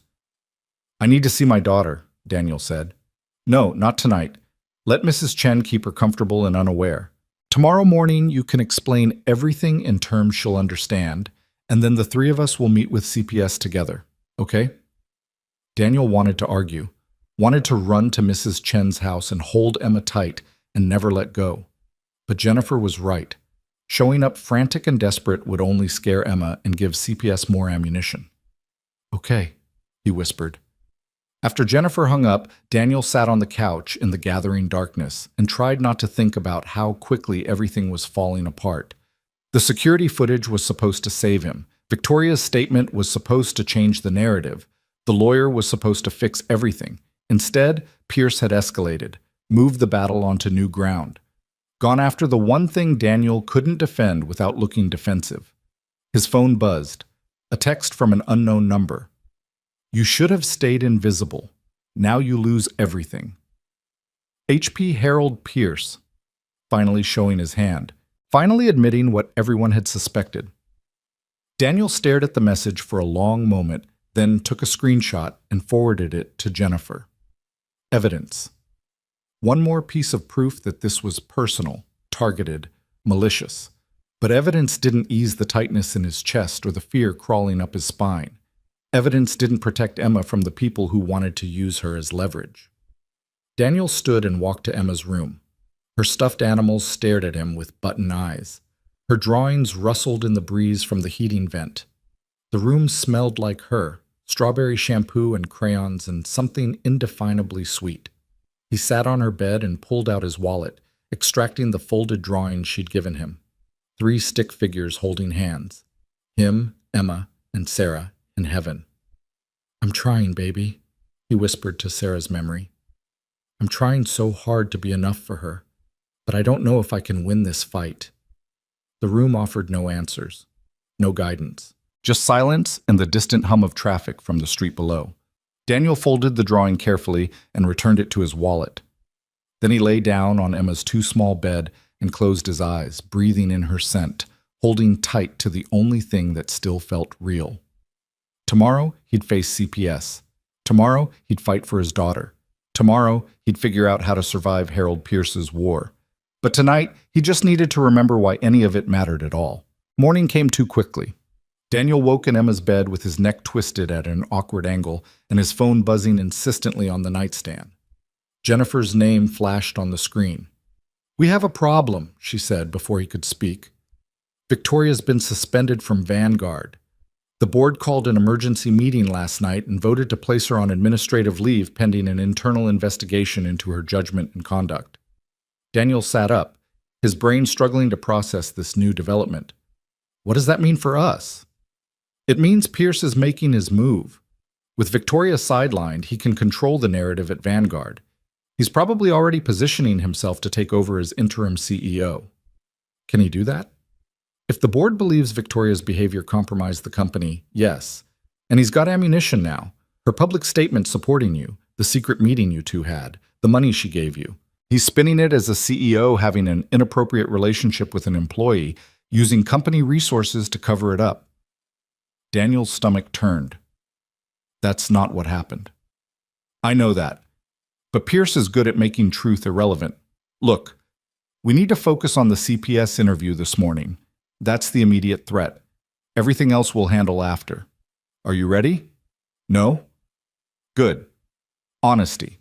I'll meet you at Mrs. Chen's house at 8:30. We'll prep Emma together, keep it simple and age-appropriate. She just needs to tell the truth about how you take care of her.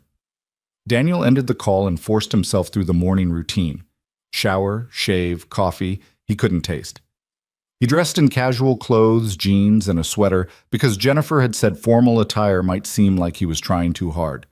Everything was a calculation now. Every choice a potential weapon. At 8:15, he walked to Mrs. Chen's house. The morning was cold and gray, matching his mood. Mrs. Chen answered the door before he could knock, her face creased with worry. She doesn't know anything is wrong, Mrs. Chen whispered. I told her you had to work late, but you'd see her this morning. Thank you. For everything. Emma appeared behind Mrs. Chen, still in her pajamas, clutching the stuffed rabbit she'd had since she was a baby. When she saw Daniel, her face lit up. Daddy! She ran to him and he caught her, lifting her up despite the protest in his back. She wrapped her arms around his neck and squeezed tight. "I missed you," she said into his shoulder.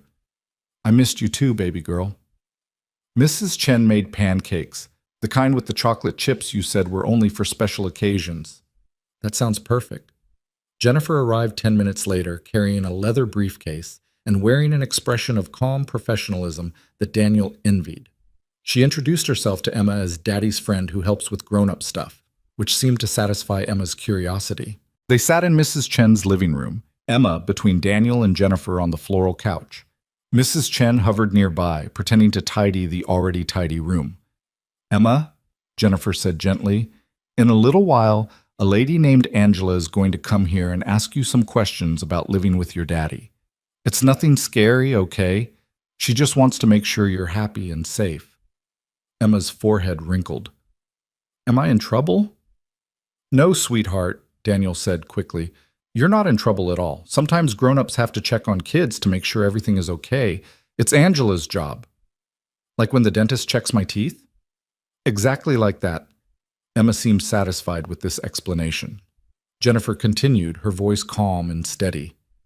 "Angela might ask you questions like what you have for breakfast or where you sleep or what you do for fun.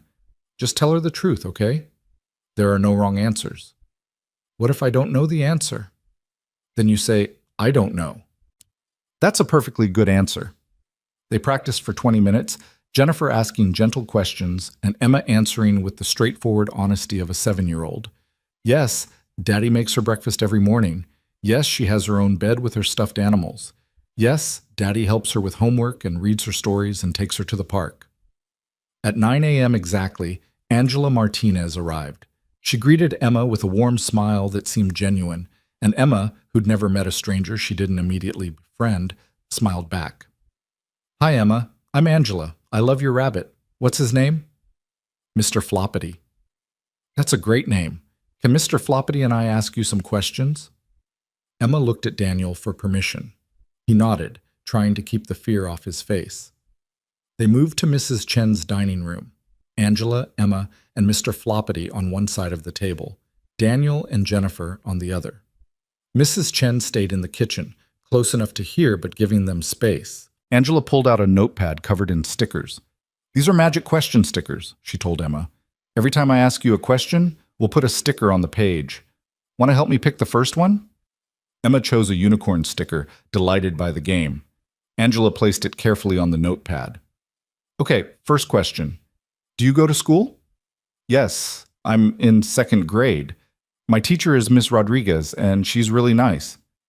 Unicorn sticker placed. "What's your favorite thing to do at school?" "Art. I like drawing pictures." Star sticker. "What do you draw?" "Lots of things. My family, mostly. Me and Daddy and Mama in heaven." Angela's expression flickered with something Daniel couldn't read. She placed a heart sticker. "Tell me about living with your daddy. What's a normal day like?" Emma launched into a detailed description of their routine. Breakfast at the kitchen table, Daddy walking her to school, or Mrs. Chen picking her up, homework after school, dinner together, story time before bed. She talked about their weekend trips to the park, about making cookies on rainy days, about how Daddy always braided her hair even though he wasn't very good at it. "Does your daddy ever get angry?" Angela asked casually, placing a butterfly sticker. Emma thought about this seriously. "Sometimes when I don't clean my room, but he doesn't yell. He just uses his disappointed voice, and that's worse." Daniel saw Jennifer suppress a smile. "Does he ever hurt you when he's angry?" "No, Daddy says hands are for helping, not hurting." "That's a good rule." "Does your daddy have friends who come over?" "Mrs. Chen and sometimes Mr. Marcus from Daddy's work brings us cookies." More questions, more stickers. Did Emma feel safe at home? Yes. Did she have enough food? Yes, except Daddy said they couldn't have ice cream every single night, which was unfair, but she understood. Did Daddy take her to the doctor when she was sick? Yes, and the doctor had a fish tank in the waiting room. The interview lasted 45 minutes. By the end, Emma's sticker page was completely covered and she was getting restless, swinging her legs under the table. Angela closed her notepad. "Thank you, Emma. You were very helpful. Want to pick one more sticker for being so good? Emma chose a rainbow and carefully placed it in the center of the page. Then Angela asked if she could talk to the grown-ups alone for a minute. Emma skipped off to the kitchen where Mrs. Chen had promised another pancake. Angela turned to Daniel, her expression neutral. Your daughter is well-adjusted, healthy, and clearly loves you very much. She shows no signs of abuse, neglect, or distress. Based on this interview and my home inspection yesterday, I see no reason to pursue this case further. The relief was so intense Daniel had to grip the edge of the table. So that's it? Case closed? I'll file my report recommending no further action. However, I should inform you that the complaint alleged specific concerns about your criminal charges and fitness to parent. If those charges result in a conviction, CPS may revisit this case. My client will not be convicted of anything, Jennifer said firmly. The charges are baseless and will be dismissed. Angela stood, gathering her things. I hope that's true, Mr. Reed. Your daughter deserves a stable home. Don't let whatever's happening in your life jeopardize that. After Angela left, Daniel pulled Emma onto his lap and held her tight, breathing in the strawberry scent of her shampoo. She wiggled after a moment, uncomfortable with the intensity of his grip. Daddy, you're squishing me. Sorry, baby. I just love you so much. I love you too. Can we go home now? I want to show you my new drawing. They walked home together, Emma chattering about the sticker game and how she'd told Angela all about their cookie-making adventures. Daniel listened and responded automatically, while his mind raced ahead to the next battle, the next crisis, the next move in Pierce's campaign to destroy him. When they reached the apartment, Emma ran to her room to get her drawing. Daniel's phone buzzed with a text from Jennifer. CPS crisis averted. Now we focus on the criminal case. Motion to dismiss filing today. Expect response from prosecution within 48 hours. Before Daniel could respond, his phone rang. Malcolm Torres. Reed, you need to see this. Turn on Channel 7. Daniel grabbed the remote and switched on the television. The local news was mid-story, showing footage of Vanguard Technologies headquarters. The chyron at the bottom read, Tech CEO suspended amid scandal. The reporter, a polished woman in a red suit, spoke directly to the camera. Sources inside Vanguard Technologies confirm that CEO Victoria Lane has been placed on administrative leave following allegations of improper conduct with an employee. The decision comes days after Lane publicly defended Daniel Reed, a driver arrested on assault charges. Harold Pierce, Vanguard's longtime HR director, will serve as interim CEO while the board conducts its investigation. The screen cut to footage of Pierce standing at a podium, looking somber and professional. This is a difficult time for Vanguard, he said, but our priority must be the safety and integrity of our workplace. We take all allegations seriously, and we're committed to a thorough, transparent investigation. Lies. Every word was a carefully crafted lie. The reporter continued. Reed's attorney has filed a motion to dismiss the criminal charges, citing new evidence. But questions remain about the relationship between Lane and Reed, and whether the CEO abused her position to protect an employee accused of assault. Daniel's hands were shaking. They were being framed, both him and Victoria, as conspirators in some sordid affair. Pierce had flipped the entire narrative, turning Daniel from victim to predator and Victoria from hero to enabler. Emma appeared in the doorway, holding her drawing. Daddy, why is your boss lady on TV? Daniel muted the television. Just some boring work stuff, sweetie. Show me what you drew. The drawing was another family portrait, stick figures holding hands under a sun, but this time there were 4 figures instead of 3. Daniel recognized himself and Emma immediately. The third was labeled Mama in Emma's careful printing. The fourth, slightly taller than the others, had dark hair and wore what might have been a dress. Who's this? Daniel asked, pointing to the 4th figure. The lady who helped you, Mrs. Chen told me about her when we watched the news yesterday. Emma looked up at Daniel with innocent eyes. She said your boss lady is your friend and friends help each other, so I drew her in our family because she's helping us. Daniel's throat closed. He pulled Emma close, this time gently, and kissed the top of her head. That's a beautiful drawing, baby girl. His phone buzzed again. This time it was a number he didn't recognize, but the message made his blood freeze. Press conference at Vanguard 2 p.m. today. Pierce is going public with evidence against you and Victoria. We need to respond. Meet me at my office at noon. Jennifer Daniel checked his watch. 11:15. He had 45 minutes to figure out childcare and get downtown. Emma, how would you like to spend the afternoon at Mrs. Chen's? I bet she'd love to see your new drawing. Can I bring my art supplies? Absolutely. 20 minutes later, Emma was settled at Mrs. Chen's kitchen table with enough crayons and paper to keep her occupied for hours. Mrs. Chen pulled Daniel aside in the hallway. I saw the news, she said quietly. This is getting worse, isn't it? Yes. That poor woman, your boss, they're destroying her too. I know. Mrs. Chen gripped his arm, her fingers surprisingly strong. You listen to me, Daniel Reed. I've known you since Emma was born. I watched you care for your wife when she was dying. I watched you raise that little girl alone with more love and patience than most people have in a marriage. You're a good man, and good men don't always win, but they don't stop fighting either. Daniel blinked back unexpected tears. I'm trying. I know you are. Now go. Fight. Win. Come back to your daughter. The bus ride downtown felt surreal. Daniel sat surrounded by people going about their normal lives. A teenager with headphones, an old woman with shopping bags, a businessman scrolling through his phone.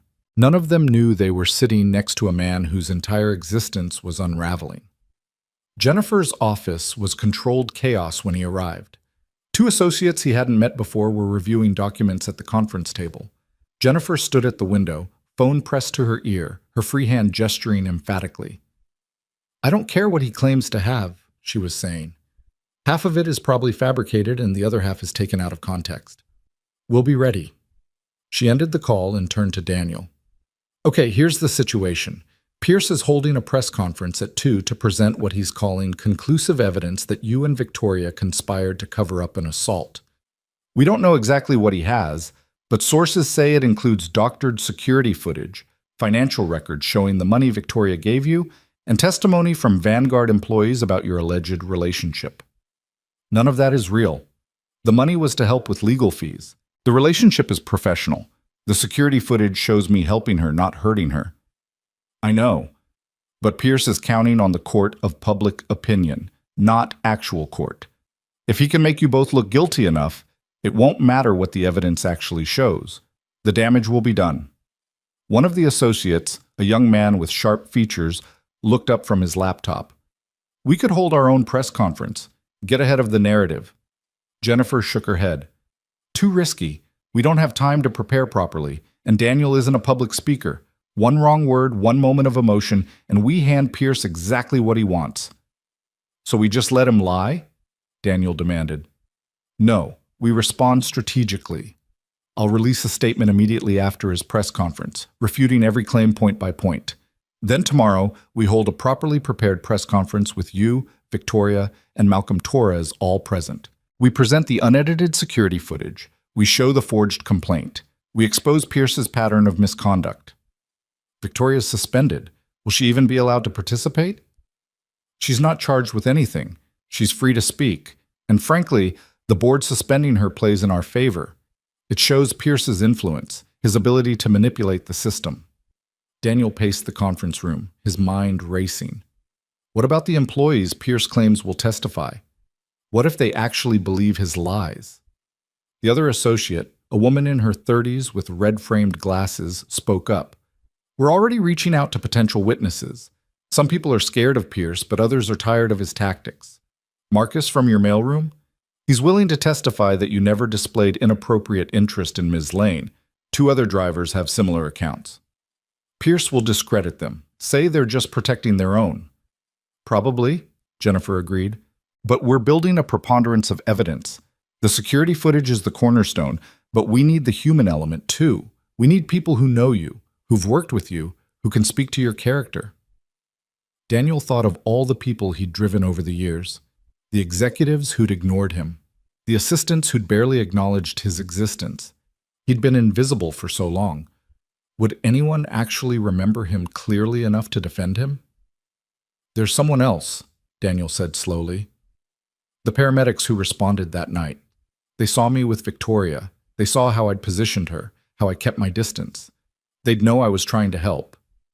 Jennifer snapped her fingers. Yes, good. We'll track them down.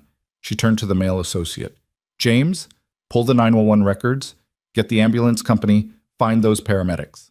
James nodded and left the room, phone already to his ear. The television in the corner was tuned to channel 7, volume low. At 1:45, the news cut to a live shot of Vanguard's headquarters. A podium had been set up outside the main entrance, microphones clustered like hungry animals. Reporters jostled for position. Jennifer unmuted the sound. At precisely 2 p.m., Harold Pierce emerged from the building. He was smaller than Daniel had imagined, maybe 5'10", with silver hair and the kind of smooth, unremarkable face that you'd forget 5 minutes after meeting him. He wore a navy suit, an expression of grave concern. Thank you all for coming, Pierce began, his voice measured and somber.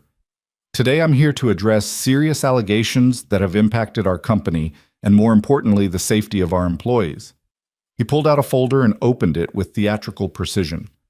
5 days ago, our CEO, Victoria Lane, attended a company event where she consumed alcohol and became incapacitated.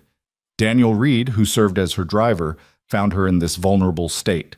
What happened next is deeply troubling. Pierce held up a photograph. The parking garage shot, grainy and damning. This image taken from our security system shows Mr. Reed carrying Ms. Lane through our facility. He did not call for medical help immediately. He did not alert security. Instead, he took her to a private room where he was alone with her for several minutes before paramedics arrived. Daniel's jaw clenched. Pierce was technically telling the truth, but stripping away all context, all explanation. In the days following this incident, Pierce continued, Ms. Lane made the unusual decision to defend Mr. Reed publicly, despite having no clear memory of the night's events. We've since discovered that Ms. Lane transferred $15,000 to Mr. Reed, a payment that she has characterized as legal support, but which raises obvious questions about impropriety and hush money. The reporters were scribbling furiously. Camera shutters clicked like insects. Furthermore, Pierce said, we have testimony from multiple employees that Mr. Reed and Ms. Lane had developed an inappropriate personal relationship that went beyond professional boundaries. This relationship created a conflict of interest and may have compromised Ms. Lane's judgment. He paused for effect, his expression hardening. The board of Vanguard Technologies takes these matters extremely seriously. We have suspended Ms. Lane pending investigation, we have terminated Mr. Reed's employment, and we are cooperating fully with law enforcement to ensure justice is served. A reporter shouted a question. Are you saying Miss Lane and Mr. Reed were having an affair? Pierce held up a hand. I'm saying there was an inappropriate relationship that clouded judgment and created a dangerous situation. The exact nature of that relationship is still under investigation. Another reporter. What about Mr. Reed's claim that he was trying to help Ms. Lane? If that were true, why didn't he call security immediately? Why take her to a private room? Why accept $15,000 afterward? These are questions that demand answers. The press conference continued for another 20 minutes, Pierce fielding questions with practiced ease, always implying just enough to seem credible without making any claim that could be definitively disproven. It was a masterclass in character assassination. When it finally ended, Jennifer muted the television and turned to her team. Okay, we respond now. I want the statement ready in 15 minutes. Daniel, I need you to review it before we release it. The next hour blurred together. Jennifer drafted and redrafted, showing Daniel each version, incorporating his feedback. The final statement was 3 paragraphs, clear, forceful, and backed by the promise of evidence. The allegations made by Harold Pierce today are false and defamatory. Mr. Reed acted as a good Samaritan when he found Miss Lane unconscious and in medical distress. Security footage, which Mr. Pierce conveniently omitted from his press conference, shows that Mr. Reed immediately called 911 and moved Ms. Lane to a safer location while waiting for paramedics.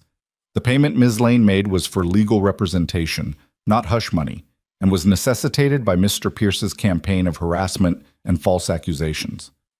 We will be presenting complete, unedited evidence at a press conference tomorrow at 10 a.m. Mr. Pierce's version of events will be exposed for what it is, a calculated lie designed to cover up his own misconduct. Jennifer sent it to every news outlet simultaneously. Within minutes, the story had evolved from driver and CEO in scandal, to competing claims in Vanguard controversy. But Daniel knew the damage was already done. Most people would remember Pierce's smooth delivery and dramatic revelations. Fewer would read the response buried in follow-up articles. "We need Victoria," Daniel said. "If she stands with me tomorrow, if she tells her side in person, people will listen." "I'll reach out to her attorney," Jennifer said. "But Daniel, you need to prepare yourself for the possibility that she won't do it. She's already lost her position at Vanguard. Standing with you could mean losing everything else: her reputation, her career, any chance of redemption in the industry. She promised to make this right." People break promises when the cost gets too high. Daniel's phone buzzed, a text from an unknown number. "This is Victoria. I saw the press conference. I'm in. Tomorrow, 10 a.m. We do this together." Daniel showed the text to Jennifer, feeling something shift in his chest. Not quite hope. Hope felt too dangerous, but something adjacent to it. Determination, maybe. The knowledge that he wasn't fighting alone. "Okay," Jennifer said, reading the text. "Tomorrow we go to war. Tonight we prepare. I need you to go home, get some rest, and meet me here at 7 a.m. We'll run through every possible question, every angle of attack. You need to be perfect." "I'm not perfect. No one is. But tomorrow, in front of those cameras, you need to look like you are. No hesitation, no doubt. Just the truth, delivered with absolute conviction." Daniel left the office as evening shadows stretched across the city. The bus ride home felt different this time. Less like fleeing and more like regrouping. He picked up Emma from Mrs. Chen's, made her dinner, helped her with her homework. They played a game with her stuffed animals, read 3 stories instead of the usual 2, and when Emma finally fell asleep clutching Mr. Floppity, Daniel sat beside her bed and watched her breathe. Tomorrow he'd stand in front of cameras and reporters. Tomorrow he'd defend his name, his character, his very existence. Tomorrow Victoria would either save them both or they'd go down together. But tonight, watching his daughter sleep, Daniel allowed himself to believe that truth might actually matter. That doing the right thing might, eventually, be enough. He stayed in Emma's room until midnight, then forced himself to his own bed. Sleep came fitfully, filled with dreams of courtrooms and cameras and Pierce's smooth voice reciting lies. When his alarm went off at 5:30 a.m., Daniel woke feeling like he'd been fighting all night. Because he had been. And the real fight hadn't even started yet. The morning arrived with merciless clarity. Daniel stood in the shower, letting scalding water pound against his shoulders, trying to wash away the exhaustion and fear that had settled into his bones. Today would determine everything. Today the truth would either set him free or bury him completely. He dressed in his best suit, the one he'd worn to Sarah's funeral, and later to job interviews and parent-teacher conferences. Emma was still asleep when he kissed her forehead and whispered that Mrs. Chen would take her to school. She mumbled something about pancakes without waking, and Daniel allowed himself one moment of pure love for this small person who trusted him completely, who had no idea her entire world hung in the balance. Jennifer's office was already buzzing with activity when Daniel arrived at 7. 2 television screens showed competing morning news coverage, one declaring Vanguard scandal deepens, while the other asked, "Who's telling the truth?" Victoria sat in the conference room, looking thinner than Daniel remembered, dark circles under her eyes that makeup couldn't quite hide. Malcolm Torres stood by the window, arms crossed, looking like a man who'd made a decision he couldn't take back. "Good, we're all here," Jennifer said, setting down her coffee. "We have 3 hours to make sure everyone is ready. This press conference will be recorded, dissected, and weaponized by Pierce's team. Every word matters. Every expression matters. Are we clear?" They all nodded. Jennifer pulled up a presentation on the screen. "Here's the strategy. I'll open with a brief statement establishing the facts. Then Malcolm presents the unedited security footage and explains the timeline. Victoria speaks next, detailing Pierce's pattern of manipulation and her belief in Daniel's innocence. Daniel, you close by speaking directly to the camera about what happened that night and what this has cost you." "What about questions from reporters?" Victoria asked, her voice steady despite the exhaustion in her eyes. "We'll take 5 questions maximum. I'll select them carefully. Anything hostile or designed to create sound bites, we shut down immediately." They spent the next hour rehearsing. Jennifer peppered them with hostile questions, forcing them to stay calm under pressure. Malcolm practiced his presentation on the security footage, walking through each clip with technical precision. Victoria refined her statement, striking the balance between defending herself and supporting Daniel. Daniel's part was simpler, but somehow harder. Tell the truth. Explain what happened. Don't let emotion override clarity. Every time he practiced, Jennifer found something to correct. His tone was too defensive or too passive, or he was giving them ammunition by showing anger. You have to be perfect, she said for the 10th time. Not because you are perfect, but because that's what it takes to overcome lies. At 9:30, they moved to the press conference location, a hotel ballroom Jennifer had rented to avoid giving Pierce home field advantage at Vanguard. Chairs were arranged in rows. A podium stood at the front with microphones clustered like flowers. Camera crews were already setting up, their equipment transforming the ordinary space into an arena. Daniel stood backstage, watching reporters file in. He recognized faces from television, journalists who'd been covering the story since his arrest. They looked bored and cynical, checking phones while waiting for the show to begin. To them, this was just another scandal. To Daniel, it was everything. Victoria appeared at his elbow. Nervous? Terrified. Good. That means you understand the stakes. She paused, then added quietly, I'm sorry, Daniel, for all of this. You saved my life, and I repaid you by letting mine fall apart so badly that it destroyed yours. Pierce destroyed my life. Not you. I should have been stronger, should have fought back immediately instead of letting doubt and fear control me. You're fighting now. That's what matters. She smiled sadly. My career is over regardless of what happens today. The board made that clear. Even if we prove Pierce fabricated everything, I'm too compromised to lead Vanguard. Too much scandal, too much distraction. I'll resign after this is finished. I'm sorry. Don't be. I've spent 20 years building a company and somehow forgot to build a life. Maybe this is the universe telling me it's time to remember what actually matters. She glanced at her watch. 5 minutes. Jennifer gathered them in a circle backstage. Remember, we're not just defending against accusations. We're exposing a pattern of corruption and abuse of power. Pierce has been manipulating people for decades. Today, that ends. Are we ready? Malcolm nodded grimly. Victoria straightened her shoulders. Daniel took a deep breath and thought of Emma, drawing her pictures and trusting him to come home. Ready, he said. The ballroom fell quiet as Jennifer approached the podium. Camera shutters clicked like locusts. She gripped the edges of the podium and looked directly into the cameras.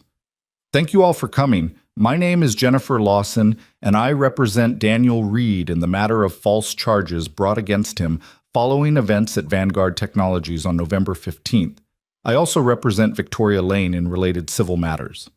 What you heard yesterday from Harold Pierce was a carefully constructed fiction designed to conceal his own misconduct and destroy the reputations of two innocent people. Today, we're going to show you the truth. She stepped aside. Malcolm moved to the podium, his bearing military straight, his voice carrying the authority of someone who dealt in facts, not spin. I'm Malcolm Torres, head of security at Vanguard Technologies for 12 years. On the night of November 15th, I received a call from Daniel Reed at 11:14 p.m. He reported finding Miss Lane unconscious in the parking garage. I have the phone records here. He held up a document, then clicked a remote. The screen behind him lit up with security footage, the timestamp clearly visible in the corner. This is unedited footage from our parking garage at 11:12 p.m. Watch carefully. The ballroom watched Daniel's digital ghost discover Victoria slumped against her car. They watched him check her pulse, pull out his phone, make the call.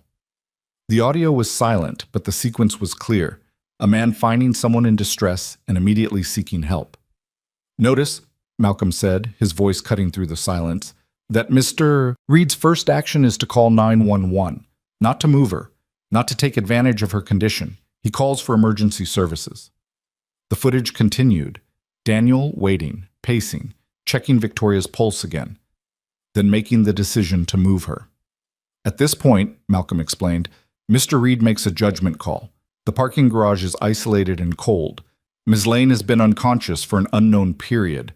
Rather than wait in those conditions, he moves her to a warmer, more secure location on the 3rd floor while waiting for paramedics. The screen switched to hallway footage showing Daniel carrying Victoria, his face tight with effort, and concern. They watched him enter the lounge, watched the door close. 3 minutes and 17 seconds later, the paramedics arrived. "This is the footage Harold Pierce omitted from his press conference," Malcolm said. "This is the context he deliberately withheld. Mr. Reed acted as any decent person would. He helped someone in need." Malcolm clicked to another file. "Now, I want to show you something else. This is footage from our security office at 2:17 a.m. on Saturday, November 16th, hours after the incident, in the middle of the night when no one should have been in the office." The screen showed a dimly lit room filled with monitors. A figure entered, face partially obscured by shadows but clearly identifiable from his build and walk. Harold Pierce sat at the main console and began typing. This is Pierce accessing the security footage files. According to system logs, he copied several files to an external drive, then corrupted the originals. When police requested the footage, we could only provide damaged files that were, conveniently, unrecoverable. Malcolm's expression hardened. "I made backup copies because I've learned over the years that evidence has a way of disappearing at Vanguard when it's inconvenient for Harold Pierce. This footage proves he deliberately tampered with evidence to support his false narrative." He stepped away from the podium. The reporters erupted with questions, but Jennifer held up a hand for silence. "Victoria Lane will speak now." Victoria approached the podium with the poise of someone who'd given 1,000 presentations, but Daniel saw the tremor in her hands as she gripped the edges. "Thank you. I'm here today because I owe Daniel Reed more than just gratitude for saving my life. I owe him the truth, which I failed to defend when he needed it most." She paused, gathering strength. "On the night of November 15th, I made poor decisions. I drank too much at a company event. I became incapacitated. I put myself in danger through my own lack of judgment. What happened next is what Daniel has said from the beginning. He found me, helped me, and likely prevented a much worse outcome. I have no memory of those hours, but I have complete faith in what the evidence shows." Victoria's voice grew stronger. "What I remember clearly is what happened afterward.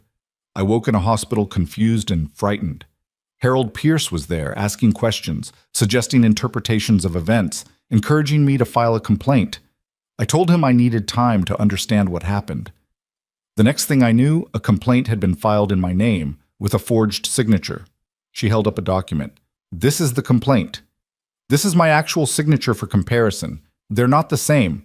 Pierce filed false charges using my name without my knowledge or consent." The reporters were scribbling furiously now. Victoria continued, her anger barely controlled. "Harold Pierce has spent 20 years at Vanguard manipulating personnel files, burying legitimate complaints, and destroying anyone who challenged his authority. I've been trying to remove him for months after discovering irregularities in how he handled employee grievances. He knew I was investigating him. This entire situation was his preemptive strike: destroy my credibility and remove a threat to his position." She looked directly into the cameras. "I am voluntarily resigning from Vanguard Technologies effective immediately. Not because I'm guilty of anything, but because this company has become toxic under Pierce's influence. The board suspended me rather than investigate the real threat. That tells me everything I need to know about where their loyalties lie." Victoria stepped back. Jennifer nodded to Daniel. This was it, his moment to speak or stay silent forever. Daniel approached the podium on legs that felt like water. The lights were too bright, the cameras too numerous. Every reporter watching him with expressions ranging from skepticism to barely concealed hostility. He thought of Emma, of Sarah, of every person who'd ever believed in him when belief wasn't easy. "My name is Daniel Reed," he said, his voice rough but steady. "I'm a single father.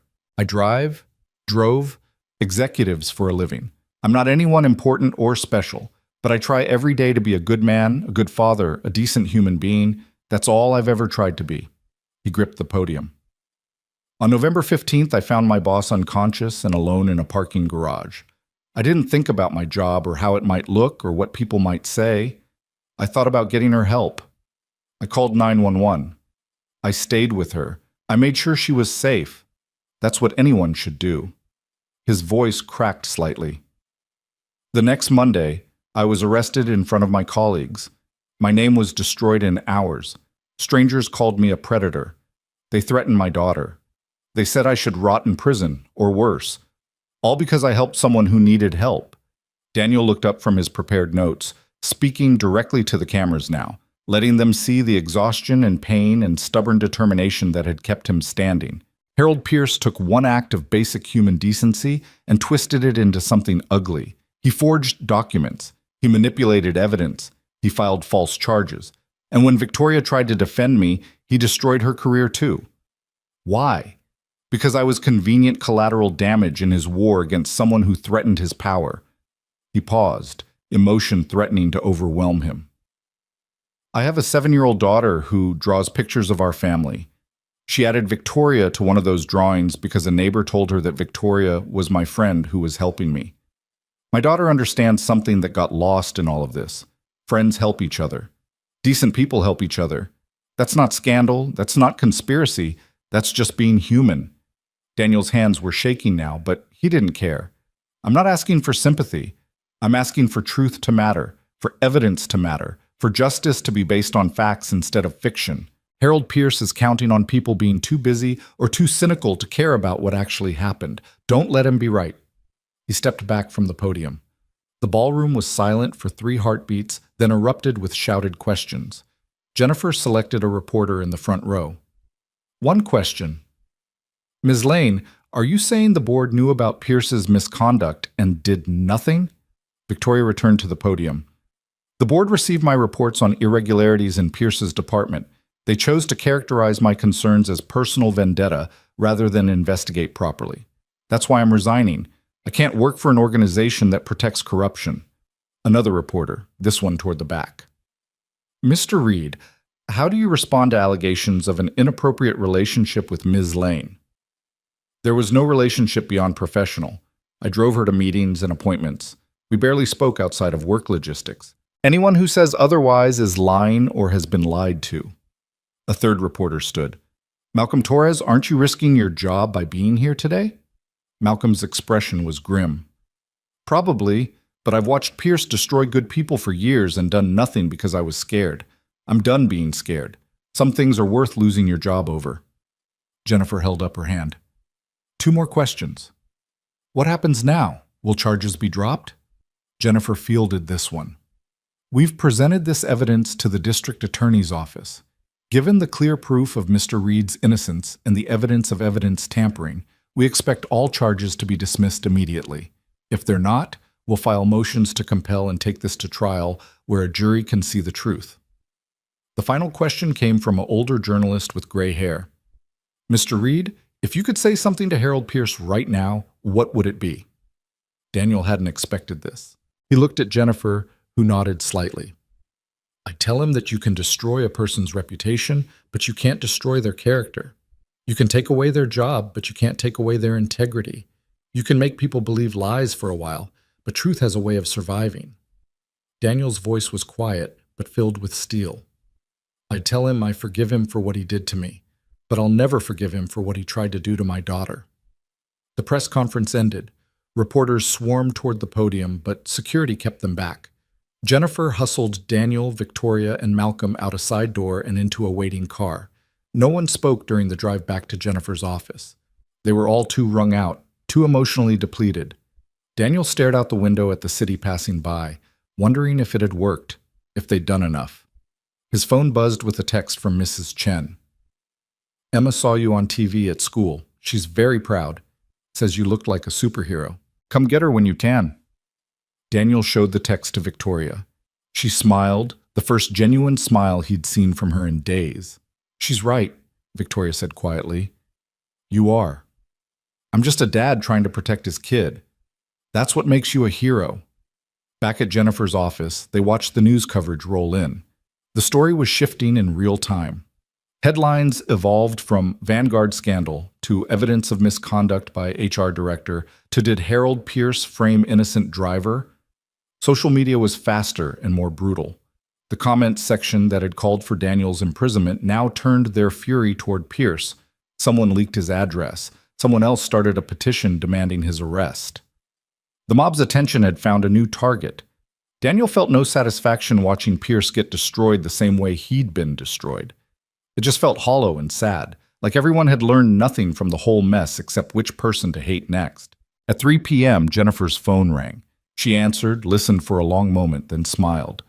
The district attorney's office has declined to prosecute. All charges against Daniel Reed are being dropped, effective immediately. They're also opening a criminal investigation into Harold Pierce for filing a false police report, evidence tampering, and fraud. The relief hit Daniel so hard he had to sit down. Charges dropped. It was over. The criminal case, at least, was over. What about Vanguard? Victoria asked. What about the civil suit? That's up to you both, Jennifer said.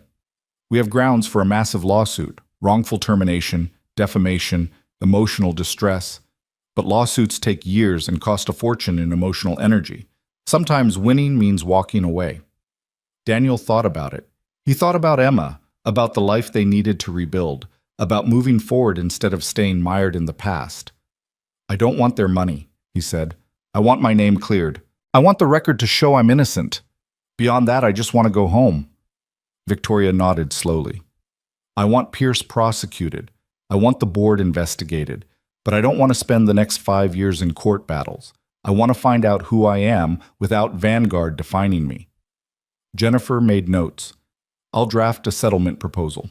Vanguard issues a public apology, pays a modest settlement to cover legal fees and lost wages, agrees to correct all personnel records. In exchange, you both release them from further civil liability. We focus on making sure Pierce faces criminal consequences. That works, Daniel said. Agreed, Victoria added. Jennifer's phone buzzed. She glanced at the screen and her expression changed. You need to see this. She turned on the television. Breaking news, police had arrested Harold Pierce at Vanguard Technologies headquarters.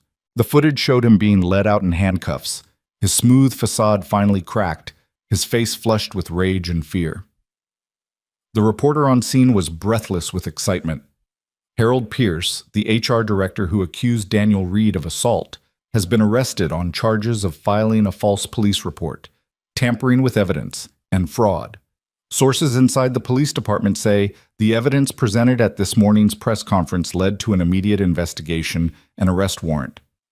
Daniel watched Pierce being put into a police car, the same journey Daniel had taken days ago, the same humiliation, the same destruction of reputation in real time. He waited to feel vindicated. Instead, he just felt tired. I need to go get my daughter, Daniel said quietly. Jennifer nodded. Go. Take the weekend. We'll handle the settlement negotiations Monday. You've done enough for now. Victoria stood. Daniel, wait. Can we talk? Just for a minute? They stepped into the hallway, Victoria leaned against the wall, looking more vulnerable than Daniel had ever seen her. I owe you more than an apology, she said. I owe you a debt I can never repay. You saved my life, and I nearly destroyed yours. You didn't destroy it. Pierce did. You fought to make it right. Too late. Too slowly. But you did fight. That matters. Victoria smiled sadly. I'm leaving the city. Starting over somewhere people don't know me as the disgraced CEO. But before I go, I want to make sure you and Emma are taken care of. There's a trust fund. No. Daniel, no more money. No more debts or obligations. You helped me get a good lawyer. You stood up when it mattered. That's enough. More than enough. Then let me do one thing. One last thing. Victoria pulled an envelope from her purse. My personal attorney has connections at several companies. This is a letter of recommendation for any job you want. Executive protection, corporate security, whatever interests you. You don't have to use it, but I wanted you to have options. Daniel took the envelope. Thank you. Take care of that little girl. She's lucky to have you. I'm lucky to have her. They shook hands formally, then Victoria pulled him into a brief hug. Be happy, Daniel Reed. You've earned it. Then she walked away, her heels clicking against the polished floor, heading toward whatever came next. Daniel took the bus across town to Emma's school. The afternoon pickup line was in full chaos, kids streaming out, parents clustering in groups, the organized chaos of a Thursday afternoon. Emma spotted him from across the playground and ran at full speed, her backpack bouncing, her face split wide with joy. Daddy, you were on TV. Everyone saw. Mrs. Rodriguez said you were very brave. Daniel caught her and lifted her up, not caring that she was probably too old for this, not caring about anything except the solid weight of his daughter in his arms. Did I do okay? He asked. You were perfect. And the lady, Ms. Lane? She was nice. She said nice things about you. She's a good person who had some bad things happen to her. Emma pulled back to look at his face seriously. Are the bad things over now? Yeah, baby. The bad things are over. They walked home hand in hand, Emma chattering about her day, something about a science project and a boy who brought a lizard for show and tell. Normal things. Beautiful, ordinary, normal things. At home, Daniel made Emma's favorite dinner, spaghetti with the sauce from a jar she insisted tasted better than homemade. They ate at the small kitchen table, Emma smearing sauce on her face while telling him increasingly elaborate stories about the lizard. After dinner, after bath time, after 3 stories instead of 2, Daniel tucked Emma into bed and sat beside her like he had every night for 7 years. Daddy? Emma's voice was sleepy. Are you going to keep being my daddy forever? The question hit him in the chest. Of course I am. Why would you ask that? Because some kids at school said maybe you would go away. Because of the trouble. Daniel leaned down and kissed her forehead. Emma, listen to me. I am your daddy forever. Nothing and no one can change that. Not trouble, not bad people, not anything. You're stuck with me. Promise? Promise. She smiled and closed her eyes, her hand curled around Mr. Floppity's ear. Within minutes, she was asleep. Daniel stayed beside her bed, watching her breathe, watching the rise and fall of her small chest, watching the miracle of her existence. He thought about all the ways this could have gone differently, all the ways he could have lost her. But he hadn't. They'd survived. Together. His phone buzzed quietly. A text from Jennifer. Vanguard wants to settle. Public apology, full reinstatement with back pay, or severance package of your choice. Legal fees covered. Personnel record cleared. They're desperate to contain the damage. We can have this wrapped up by Monday. Daniel considered his options. He could go back to Vanguard, reclaim his position, make them pay for what they'd done, or he could take the severance and start fresh somewhere that didn't carry the weight of everything that had happened. He thought about Victoria's letter of recommendation, about options and fresh starts and choosing what came next instead of letting it choose him. He texted back, "Severance. I want a new start." Jennifer's response was immediate. "Good choice. You've earned a fresh beginning." Daniel set down his phone and pulled out his wallet. Emma's drawing was still there, folded and refolded so many times it was starting to tear along the creases. 3 stick figures holding hands under a smiling sun. He'd protected this. Protected her. Protected what mattered most. The next morning, Daniel woke to sunlight streaming through his bedroom window and Emma singing off-key in the kitchen. He found her at the table with a bowl of cereal and a fresh drawing in progress. "What are you making?" he asked, pouring coffee. "A new picture. For the wall." This one showed 2 stick figures, just Daniel and Emma, no one in heaven, no one helping, just the 2 of them holding hands under a sun that took up half the page. "That's beautiful," Daniel said. "It's us," Emma explained, "starting new adventures." "What kind of adventures?" "I don't know yet, but good ones, because we're together." Daniel sat beside her and helped color the sun bright yellow, then orange, then red for good measure. They used every crayon in the box until the sun blazed with impossible color. Over the weekend, Daniel avoided the news and social media. He took Emma to the park where they fed ducks and climbed on the playground equipment. He took her for ice cream even though it wasn't a special occasion. He read her extra stories and let her stay up past bedtime because they could, because they were free, because the cloud that had hung over them had finally lifted. On Monday, Jennifer called with the final settlement details. Vanguard would pay 6 months severance, cover all legal fees, issue a public apology, and provide an exemplary letter of recommendation. Harold Pierce had been formally charged with multiple felonies and was facing significant prison time. The board was conducting a full review of HR practices, and several other directors had voluntarily resigned. "You won," Jennifer said, "completely and totally." But Daniel didn't feel like a winner. He felt like a survivor. There was a difference. He used part of the settlement money to take Emma on a weekend trip to the coast.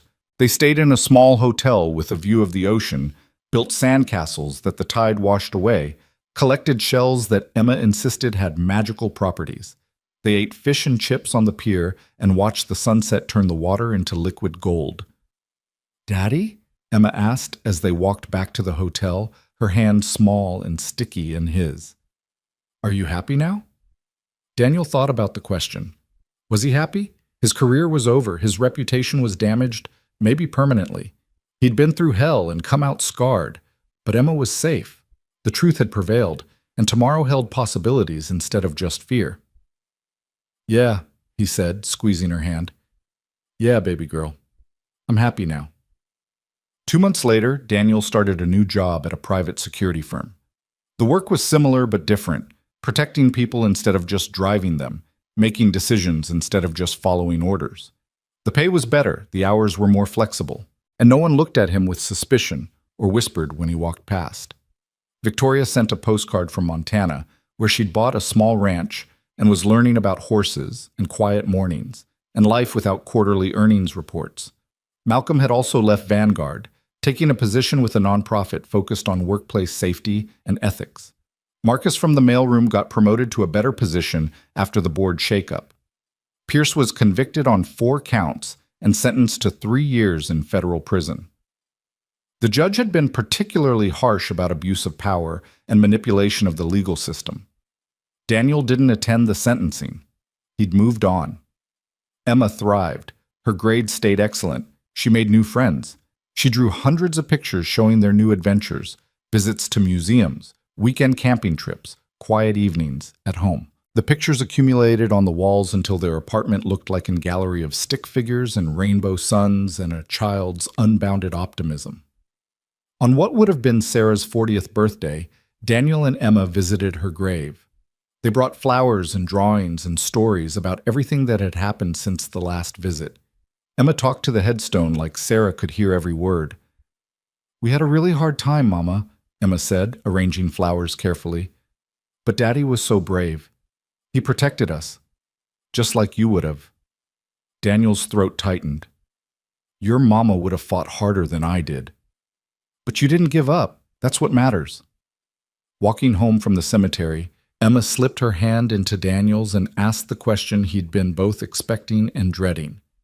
"Daddy, if you could go back and not help that lady, if you knew everything that would happen, would you still do it?" Daniel thought about the arrest, the humiliation, the fear. He thought about Pierce's threats and the CPS investigation and all the ways his world had nearly collapsed. He thought about the cost of doing the right thing. Then he thought about Victoria, alive because he'd found her. He thought about Pierce, finally held accountable for years of abuse.